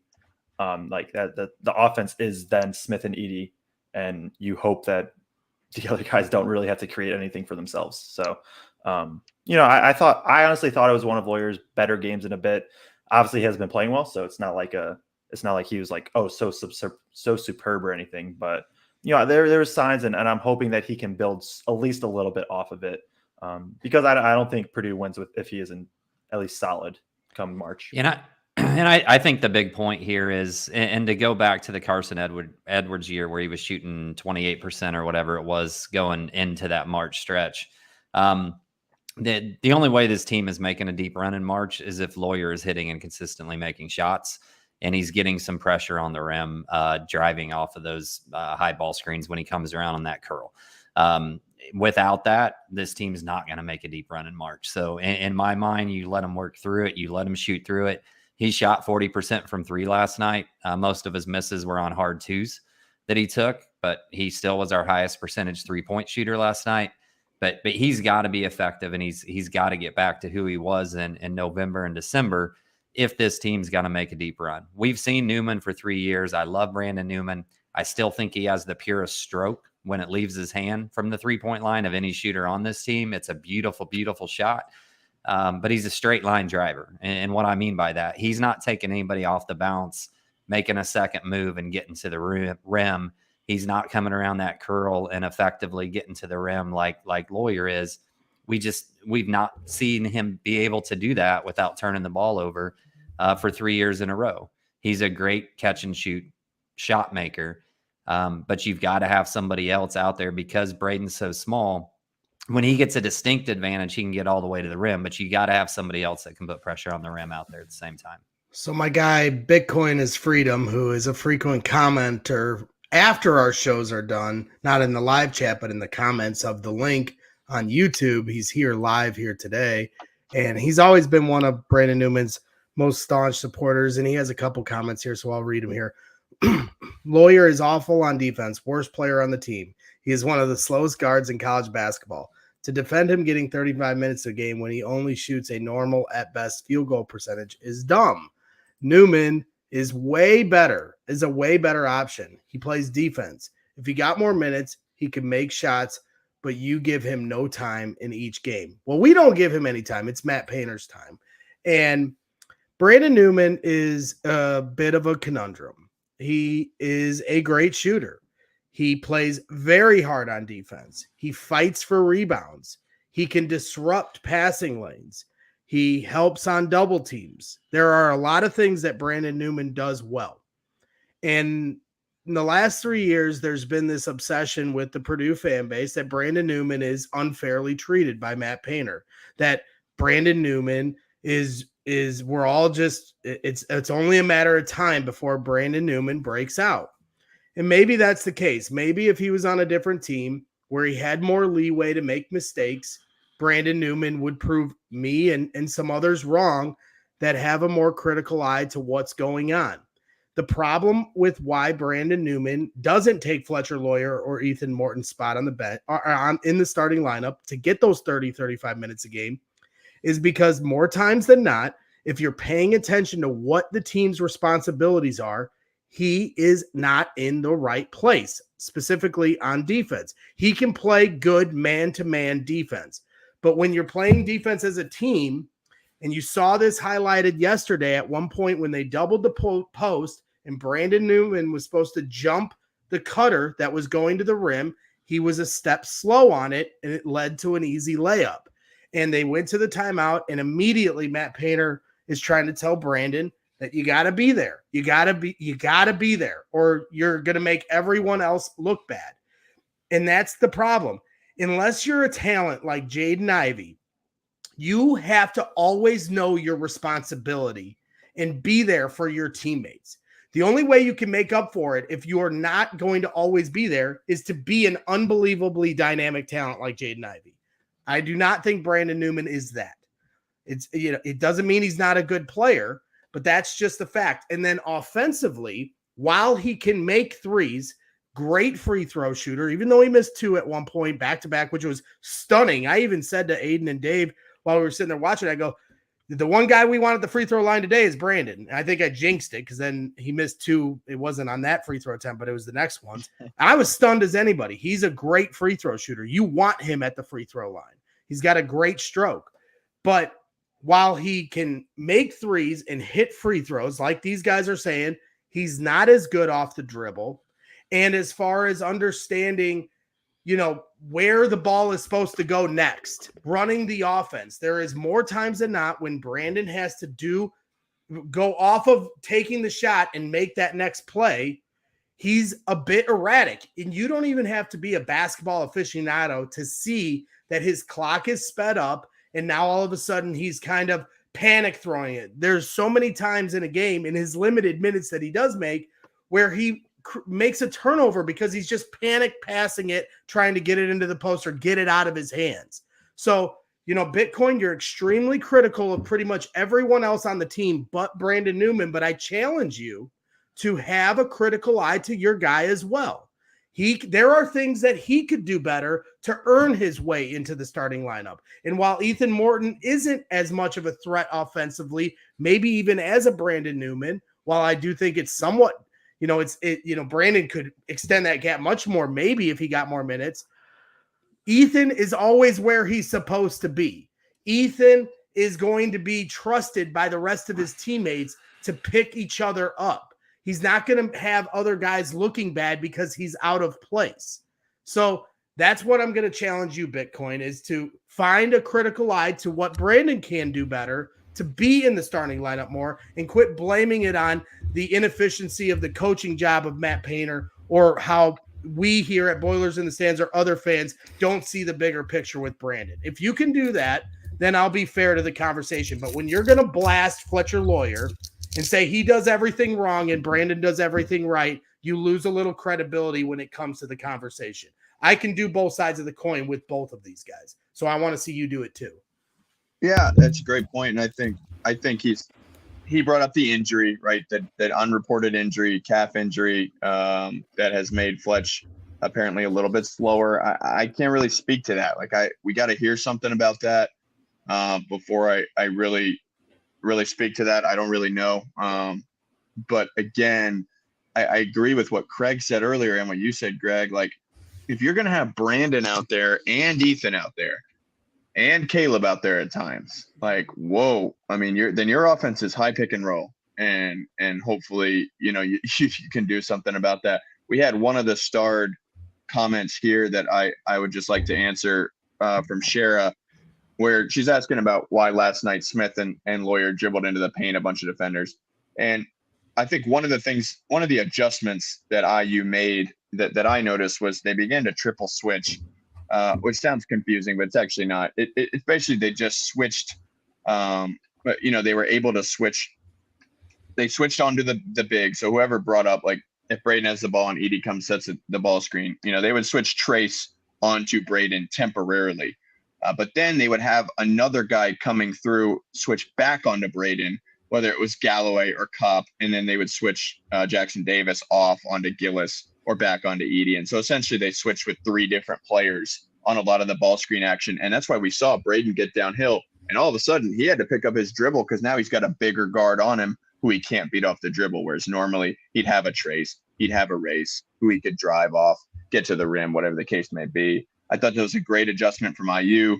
I thought, to Craig's point, Woodson was awesome. I mean, he was awesome last night. He coached a hell of a game, and I think he has a hell of a player, obviously, in Hood Schifino that helps out with that. But I do think there was some schematic things with that hurt Fletch and Braden with IU getting their bigger, quicker defenders like Kopp and Galloway onto Fletch and Braden and stopping them from getting to the rim as easily as they have in other games. So maybe we'll see other teams try that. That's really hard to do, especially on the road, to communicate at that high of a level in Mackey. Like, again, goes to our overall point of hat tip to the IU guys, man. Yeah, and I hate giving too much love to IU's coach, but Woodson had an out of bounds play in that second half when I think it was like 7-point lead. That was a thing of friggin' beauty. Like, I even had to stand up and appreciate that, for Pete's sakes. He coached his ass off last night. Yeah, I'm sorry, Bitcoin's following up. It says Brandon Newman makes up for his mistakes by actually being Here we capable of a good defender man-to-man. You do exactly what Painter does. You find one Newman mistake, ignore all the steals he causes. Look, he makes one mistake because he has limited minutes. How many mistakes would he make if he played 35 minutes? And you have to be fair to that. So I'm not going to, we're not going to make this the Bitcoin is freedom game, but he has tuned in pretty fairly to this show. So I want to give him his floor, and he's trying to challenge us to look at the bigger picture with Brandon, and we're trying, but I'm not going there as far as let's insert him into the starting lineup and he's going to prove everyone wrong. He's had plenty of opportunities to be better. And I just think there is a bit of a liability when you put him out there, and he's not always understanding what his responsibility is and where he needs to be. And the other thing with this, and then get back to what Aiden and Craig were talking about, like, Newman's played really well these past 4 games. I think we would all say that. I think we've been saying that he's really played well, and that's a good thing. And I hope that he plays well, and I hope Ethan plays well, and I hope Fletcher plays well, and I hope everybody does. And now we're 9 deep, and you can go, okay, we need some defense. We're going to throw Newman in. We need some shooting. All right, Lawyer, you're back in. We want to go 2 small guards. Jenkins, Smith, you're up. I obviously that's the ideal goal. And Newman has been really good on ball. And who guards on ball is Morton. That's where the minutes would come from. I don't think his role and Fletcher's role are similar that much. I think they get compared because they're shooters, quote unquote. Newman's 30% in conference, 15 of 50. So it's not even. They're not running Chicago action for Brandon Newman. No, because that's Newman's thing, right? You don't want him. You want him to you want this game to be as simple as possible for him. When the game is super simple, Newman's great. If he knows, okay, I'm going to do a 1 dribble pull up. It's a good shot. That's a good shot. He's like, okay, I just need to clamp up my guy. And that's what I think it is. And I think Morton, like I said it last show, and this was one of Morton's worst games defensively. I don't know. It was not a good game defensively for Morton, especially in that second half when Newman stepped up. Yeah. And that's where it'd be good if Newman consistently is playing well, then Newman come in, and that's what happened. But Newman's good guarding on ball because that's what he has to do. And I think what Bragg said about he can get caught off ball, and Lawyer can too. I don't think Lawyer's a great off ball defender either. But that's just where I think it's more of a role. And then also there are guys that can only handle a certain number of minutes and certain usage rates. Zach Edey can handle 32 minutes and a 35% usage rate or whatever it is. There are guys that, you want them to only have a 10, 15% usage rate because when it gets to 20, it's that extra 5% is just all bad. So that's where I was going there. And Yeah, no, that's pretty much what I had. I don't know what were you two talking about, Aiden and Craig? Because I had We were point talking and then about Braden and Fletcher getting trapped underneath the yeah. basket. That first half, Braden dominated. Braden dominated that first half, I thought. Yeah, and went to half like 6 points, 6 rebounds, 5 assists. Should have had a couple more. He had some nuts passes out of there. And it was driving downhill and then getting it kicked out from there. And then, like Aiden said, I think, or both you said, like, Woodson made some good adjustments. Like the triple switching, like you said, Aiden, and I thought, and maybe I could have missaw this, but I thought second half, and it didn't happen in the first half, as Galloway just started going under on pretty much every ball screen, if they weren't switching. So, like, because they triple switched once, I saw for sure once Race was at the 5. Right. But then the others, they went under and Smith just couldn't get downhill. And then there was like the one handoff early where Smith turned it over that, Smith just kind of lazily went away from the handoff. Galloway just steps up and pokes it free. But, I think there was that aspect too. Just, Woodson made the good adjustments and he had the shot makers to go with it. Yeah. And, I realize that's frustrating to people to see that, and people would bring that up with Jaden a little bit last year of like, it looks like he's dribbling in there without a plan. And you'll hear painters sometimes say, make sure you have a plan where you're going with that ball whenever you do that action, whatever it is you're doing. But at the same time, like the offense was completely bogged down and Braden was just trying to make some stuff happen. I was really more worried about the fact, and we've seen this a couple of times, and I love Braden when Braden's confident and he's creating plays and everything else. But when they went under Braden a couple of times, he had a chance to, take a step back and fire an open 3. And it seemed like when he airballed that first 3, he just didn't seem like he was aggressive at all shooting from outside.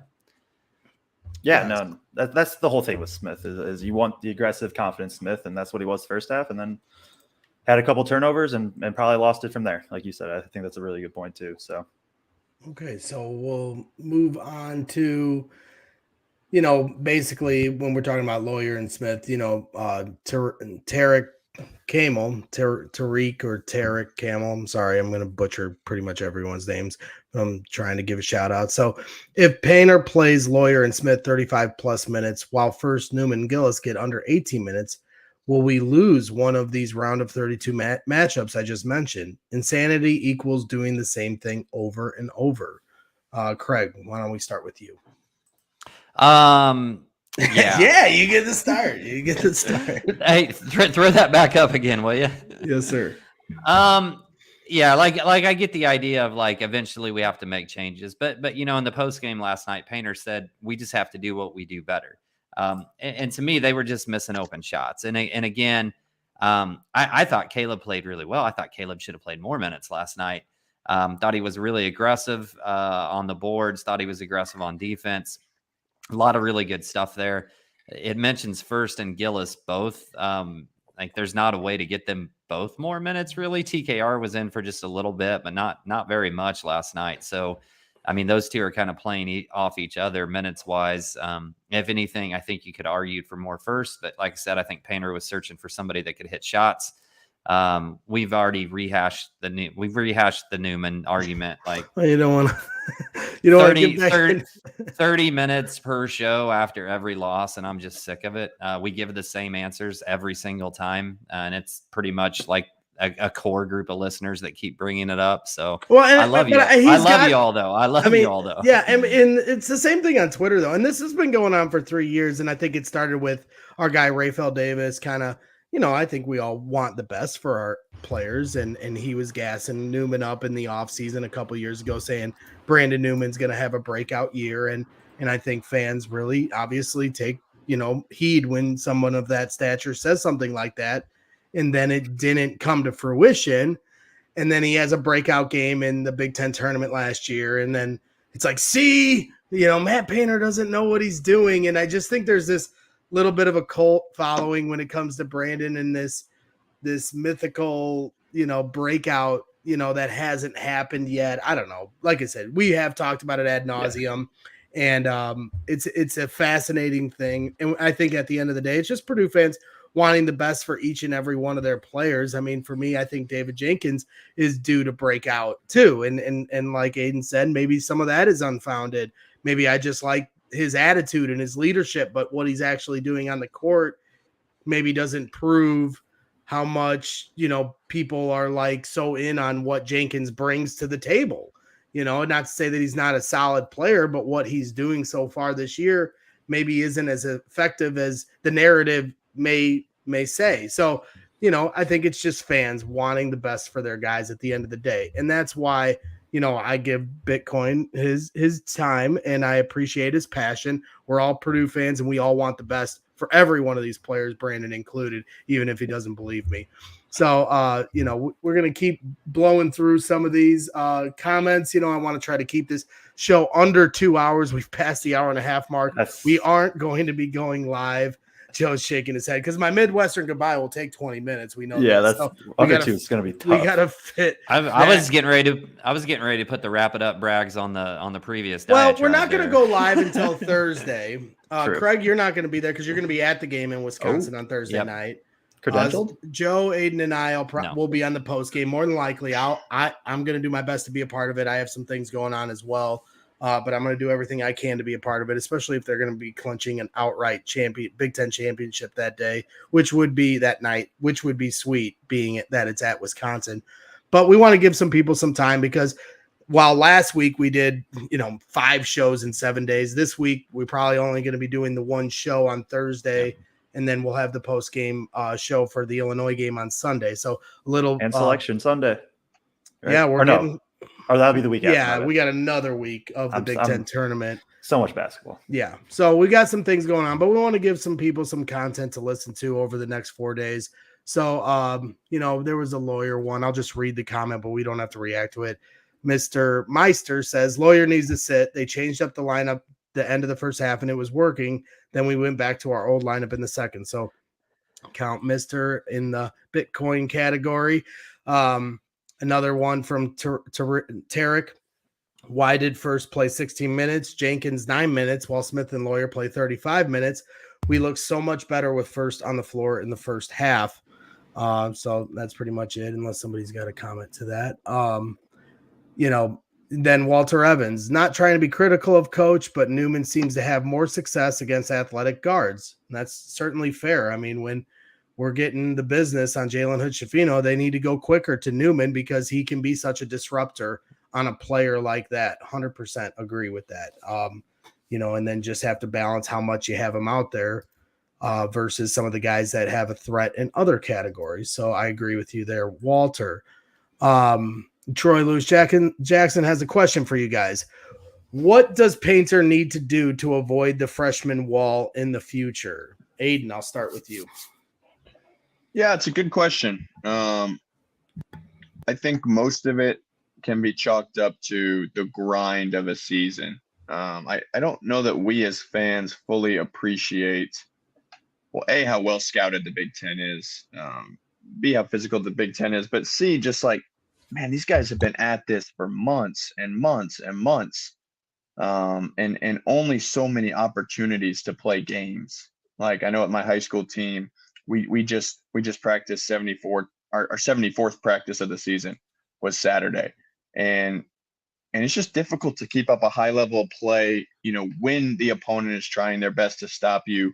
For the entirety of the season. So I'm not making excuses for these guys, but I will say for freshmen in particular who are younger, more immature, it is difficult.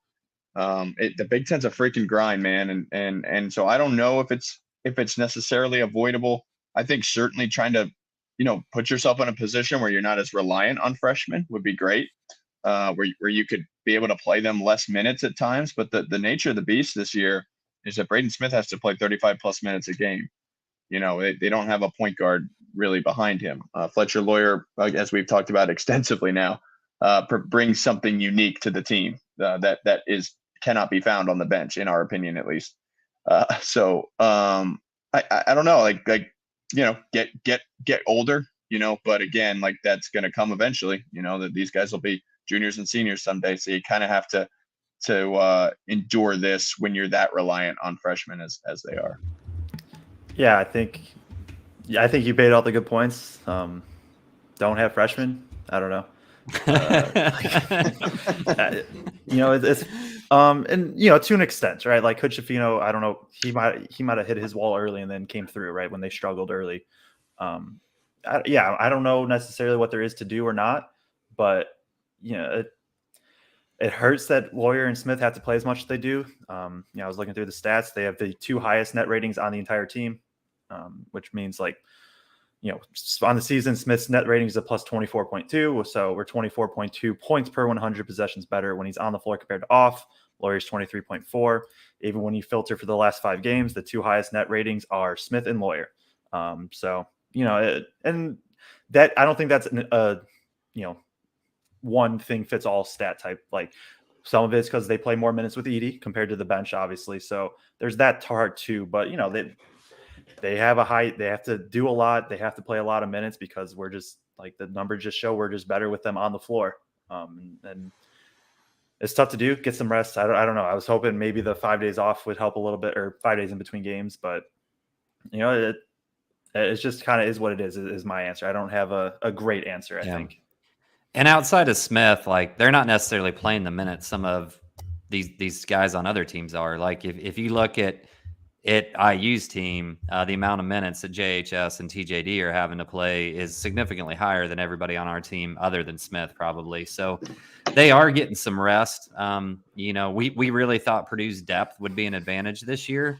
And I mean, if you look at a per minute basis, like I said, other than Smith, I don't think anybody's getting taxed just overly hard on this team. Hummel's talked about practices when Painter first started at Purdue and how they would go at each other constantly. He always tells this story about warming up for an NCAA tournament game, and they were doing full on rebounding drills while the other team was jacking around, putting up threes and having a dunk contest. And he laughs about how much more laid back Painter has got in not being that intense, as intense in practices all the way through the year like he used to. So I don't even think it's a matter of them going too hard in practice and not getting enough rest and recovery. This last week, he gave him 2 days off, and then they did a walkthrough, non-physical walkthrough on one of the other games. So he's trying to build in that rest and recovery. Like everybody else said, the Big Ten is just a real physical league, and it's going to wear on everybody's body, whether they're freshmen or not. But you throw in 2 guys. You have to remember, too, with Smith, right? He didn't have his entire summer. He didn't start practicing until fall. So neither of these 2 guys have had that first year where they get to go through and work with Purdue's strength and conditioning coach, who is awesome, and really gets these guys physique in terms of stamina. You look at what he's done with Zach, awesome. So you give them a year of off season with Purdue's strength and conditioning guys, and I think you'll see a different type of physicality and ability to withstand the physicality of the league between those 2 guys as well. One thing I wanted to touch on, if I can, real quick. If we want to just real quick before you do, just to add on to what you're saying, the one thing with now I've forgotten my point because I'm reading the goddamn comment. Go ahead. I had something and now I can't remember what it was. We trust you with the goddamn. It would have been great. It would have been the best comment of the show, and no, I forget. No, I'm kidding. I think some of the conversation that we're having really gets back to the type of guard that Painter. It was. I'm sorry. It was. Go ahead. Say it. It was. You knew. I said it before during the week on assembly call. IU's been fatigued for the last 3 games, and you just knew that they weren't going to have any fatigue playing Purdue. They just have this different life about them when they play Purdue. And I've made the joke, and it is somewhat tongue-in-cheek, but it's also somewhat a truth. If they played Purdue if they played every team like they played Purdue, especially in these last 2 years, they'd be one of the best teams in the country. That was my stupid statement. Now go ahead. I'm sorry, Craig. Well, and there is something too to say. I mean, we essentially had a week off, and in some cases that's a great thing because you get a little rest and recovery. In some other ways, sometimes that's a bad thing because you kind of disrupt the flow and rhythm that you've gotten in of playing a game every 3 or 4 games. So you wonder about sitting that week out. But I think a lot of the larger argument that we're having in relation to the guards is the type of guard that Painter likes to recruit. And as we look at big men, Painter oftentimes will take a guy that has a really high upside in terms of his size and his natural mobility and fluidity.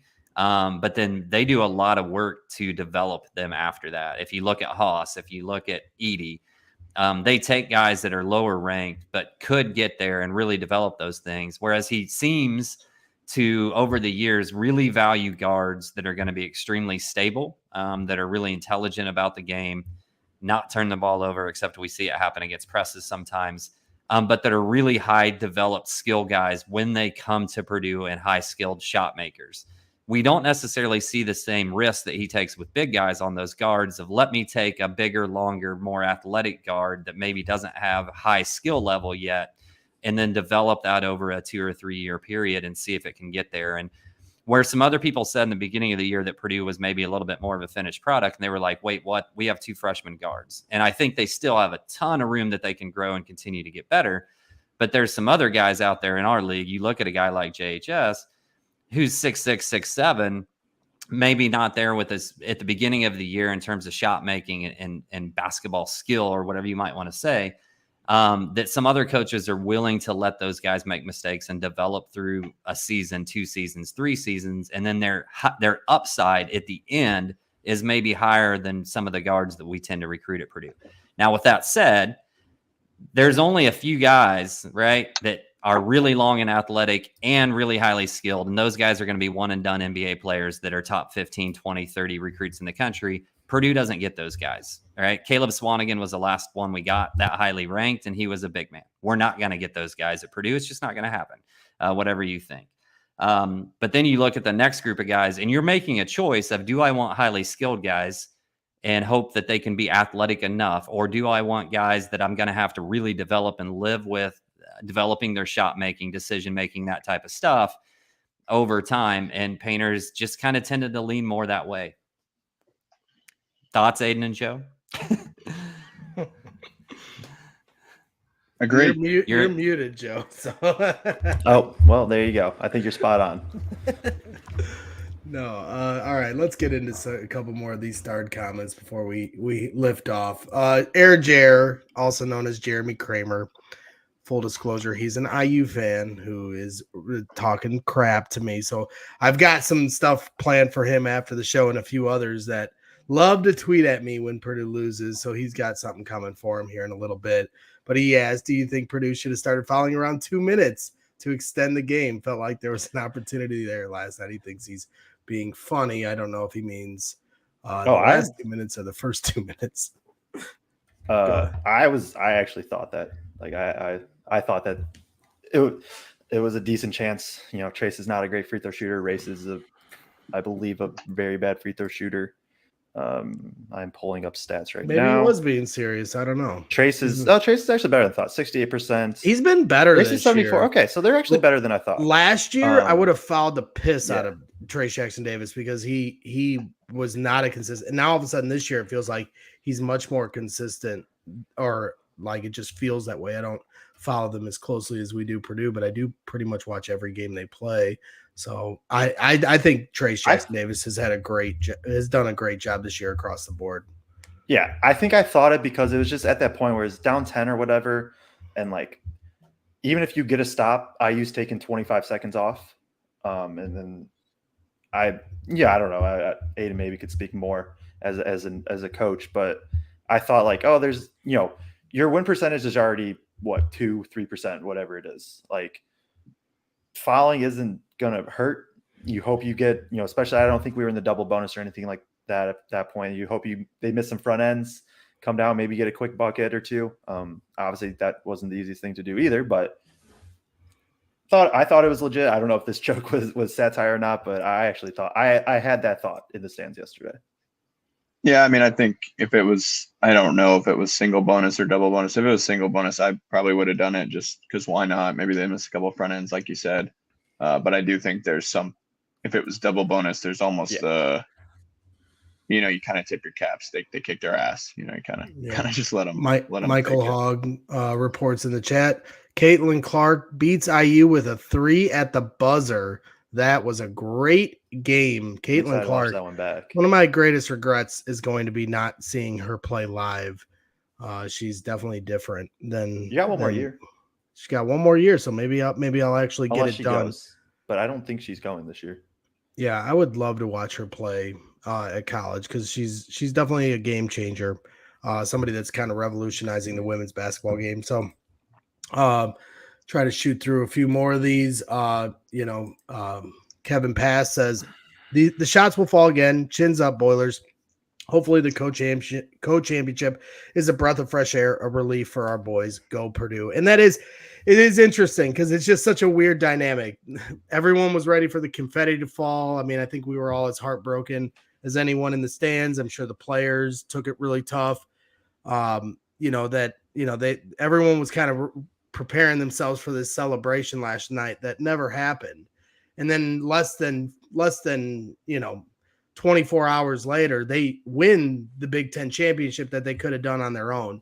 And it's got to be a weird feeling, them all sitting at home right now and not having like a come together celebration moment for something that is a huge achievement. It's only happened 25 times in their program history. Yes, it's the most ever of any program in the Big Ten, history, but at the same time, 25 times, that's not that many, as far as how many years you're going to do. How many times has Matt Painter won the Big Ten in his 18 years of coaching?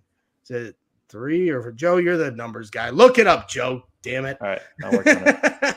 But at the same time, it just goes to show you that it's just not something that happens all that often. And you have to appreciate it, but it's got to be a weird dynamic for them. So hopefully they can try to win it outright on Thursday on their own terms and not have, other teams do it for them. I think there is a chance for them to win it without them winning a game, and that would be Northwestern losing again on Wednesday and Illinois lost. So that was one of the things. Indiana loses to Iowa. There is a scenario where they could lose out and still win the Big Ten outright if these other teams still lose one more game. And nobody wants that. Purdue wants to win it on their own, doing.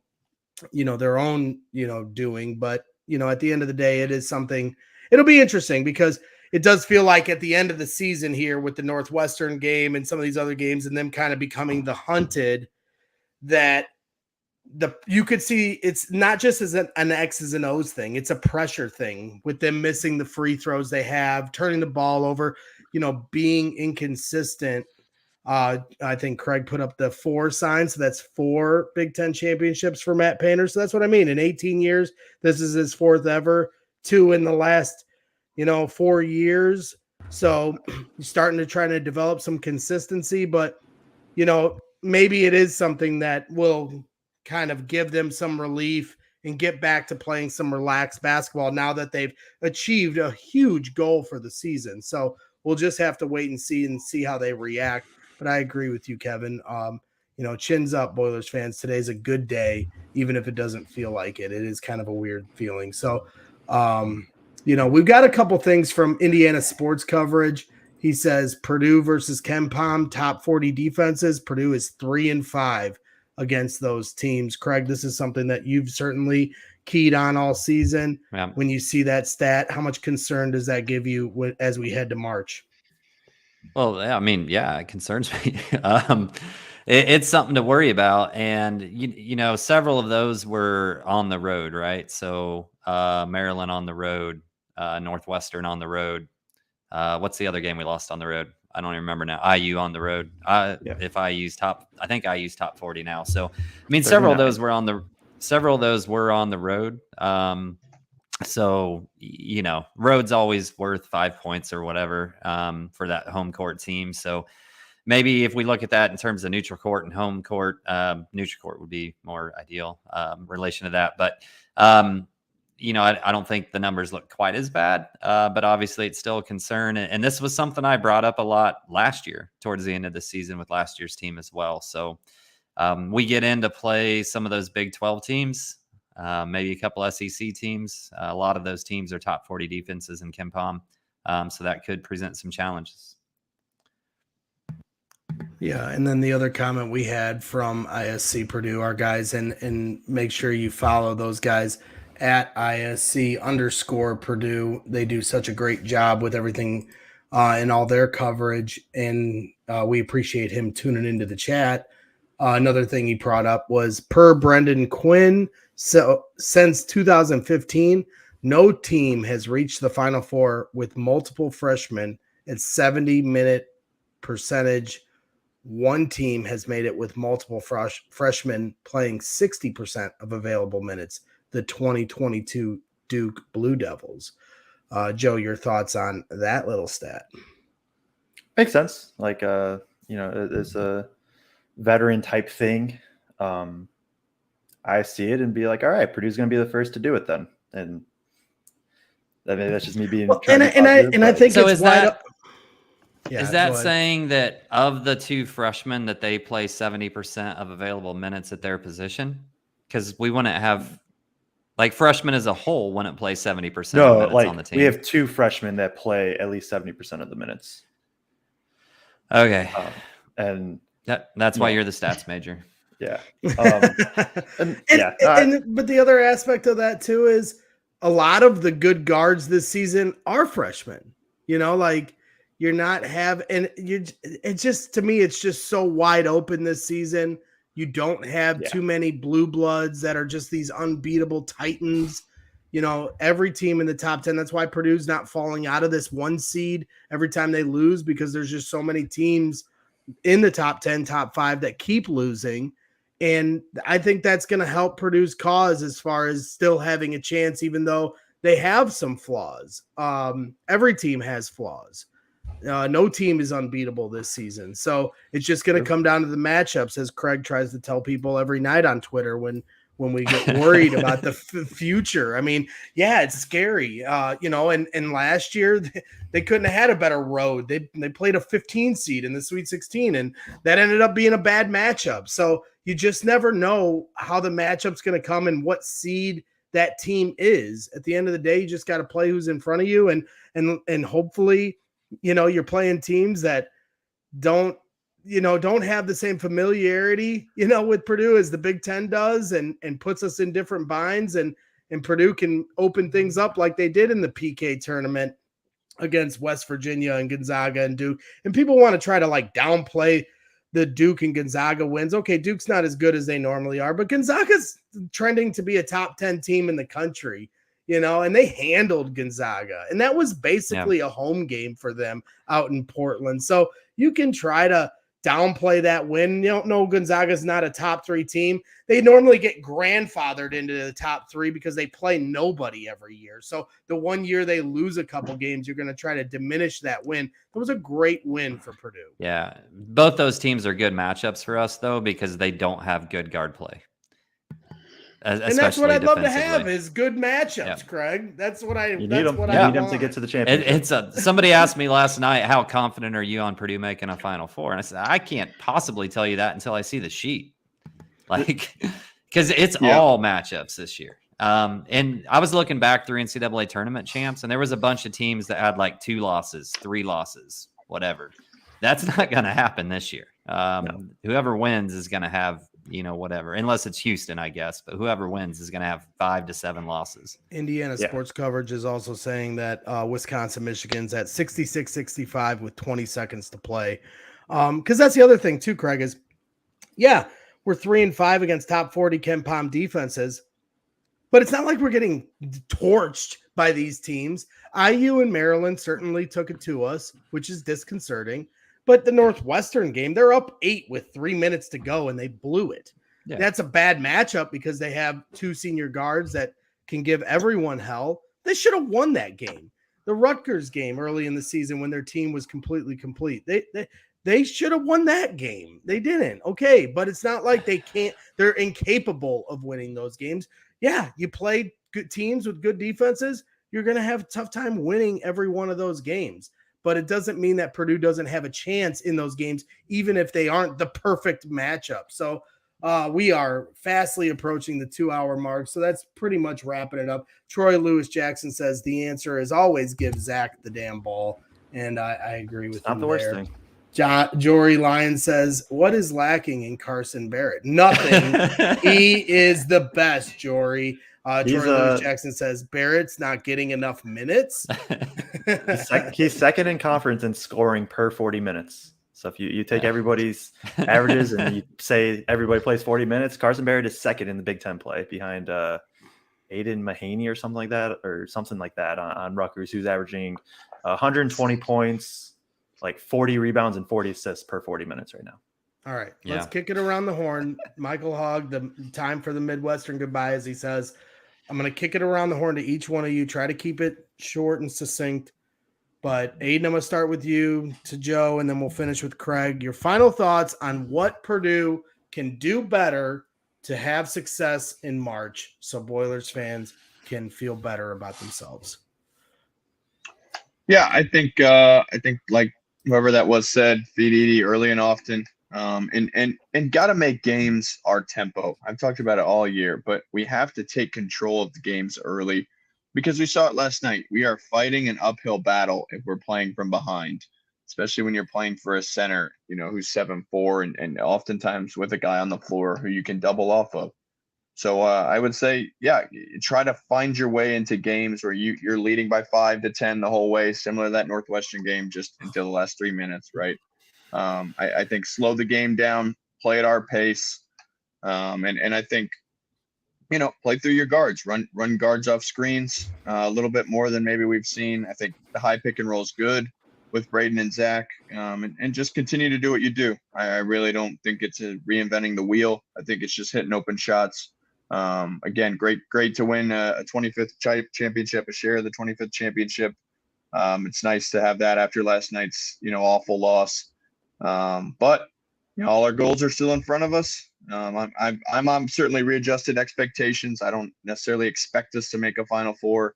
Like there were times when I certainly had this season where that was kind of my expectation in my head. And now that's not my expectation. That would be awesome if it happens. It's not my expectation, but I certainly hope it happens. And I think we have an okay shot of getting there. All right. Yeah, I definitely think an adjusted, perspective with this team is healthy. Doesn't mean you give up on these guys like maybe some have, but at the end of the day, they're flawed just like every other team in the country. So it's just going to come down to the matchups, as we've mentioned before. Joe, go ahead with your final thoughts on making everyone feel better. Yeah, I was hoping Aiden said it because he was the one that we were just talking yesterday and he brought it up. And I think it's super accurate. This team is Final Four talent. Their margin of error is small. You got like this team probably can't beat too many teams playing their B game. It's got to be their A game, and it's got to be that consistently, right? But you have the National Player of the Year who put up 26 and 16, 3 assists, 2 blocks, and we talked about him for 0 minutes today, 2 minutes, something like that. And that's just to show like how dominant he is. Like we did a 2-hour show. I don't think we focused on Zach Edey one bit after he put up a 26 and 16 performance against the second best player in the country. You have him, you can run the offense through him. You can if guys hit mid-range like they do yesterday, then yeah, maybe you're in trouble. If guys can't hit mid-range, they're either taking a tough 3 or you're funneling them to a 7'4" monster protecting the rim, and teams don't want to do that.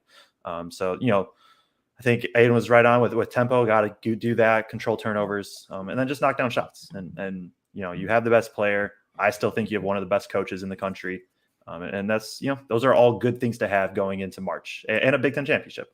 Yeah, that's good too. That's right. The champs are here. Craig, go ahead.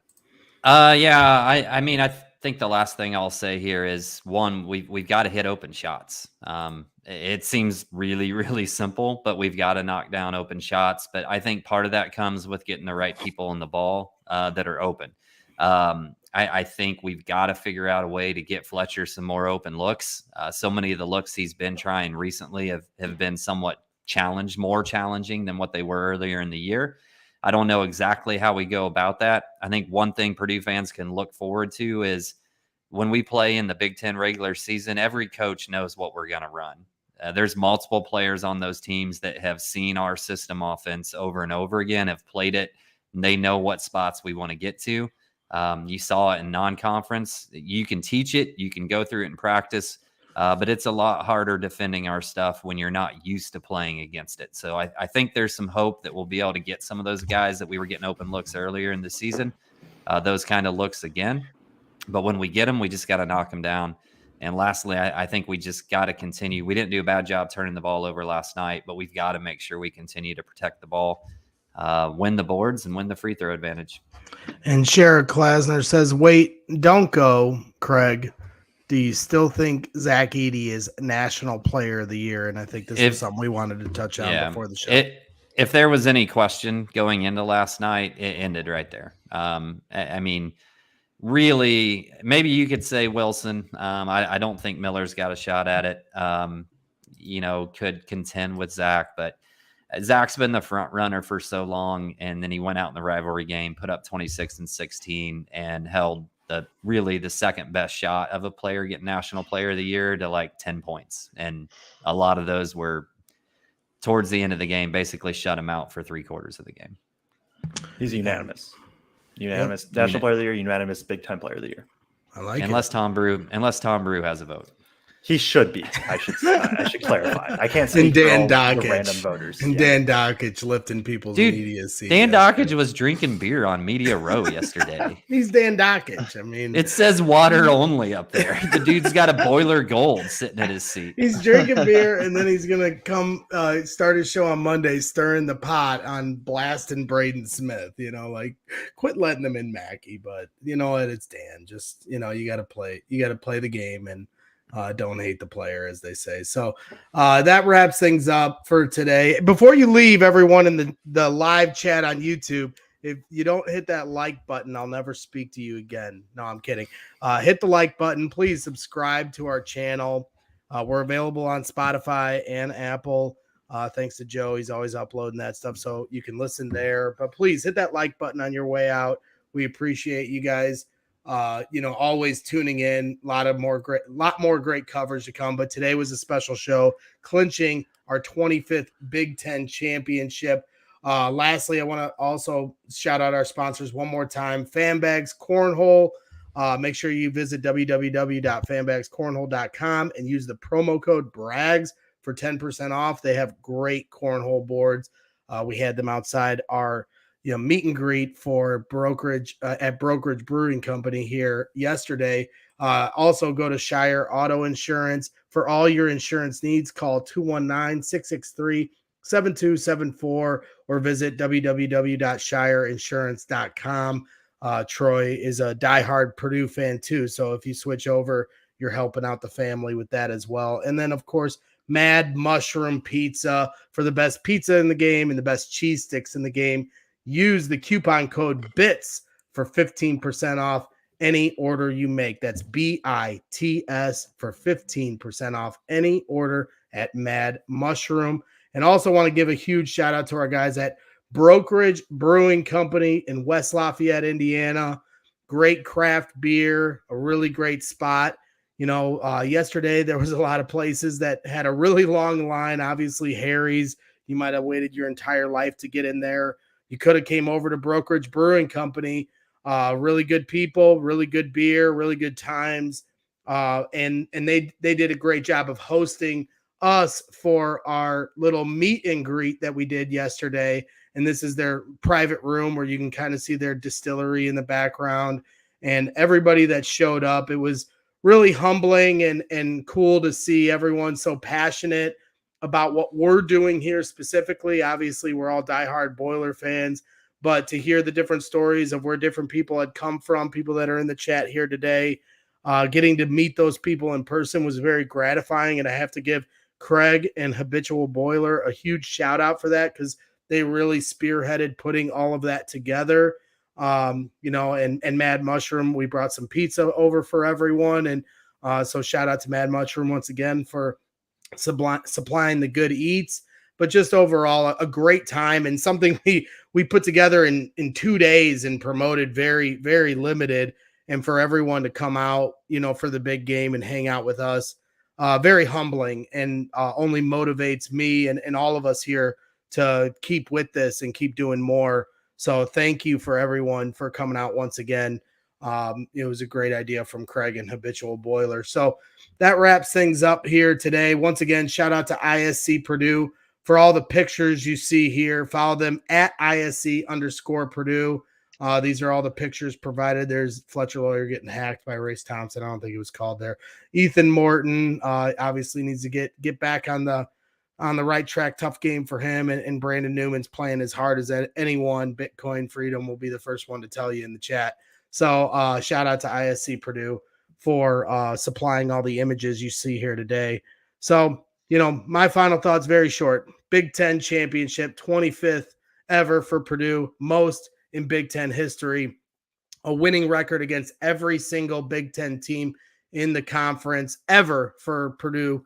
Those are things you just don't take for granted. Once again, this is a great program. They have things they still need to accomplish, like getting to a Final Four for the first time since 1980, winning a national championship for the first time since World War II era, or whatever it is. But, I do believe those things are going to occur. World War I, maybe, I think is what Craig just mouthed to me. So either way, I think we all understand what's at stake here in March. But if you can't appreciate, yes, we can be critical, but you got to also appreciate the now. Take a step back and understand what your expectations were going into the season and have a healthy perspective with this team. Doesn't mean that you don't hold this team to a high standard, because if you don't, then maybe they never reach their accomplishments.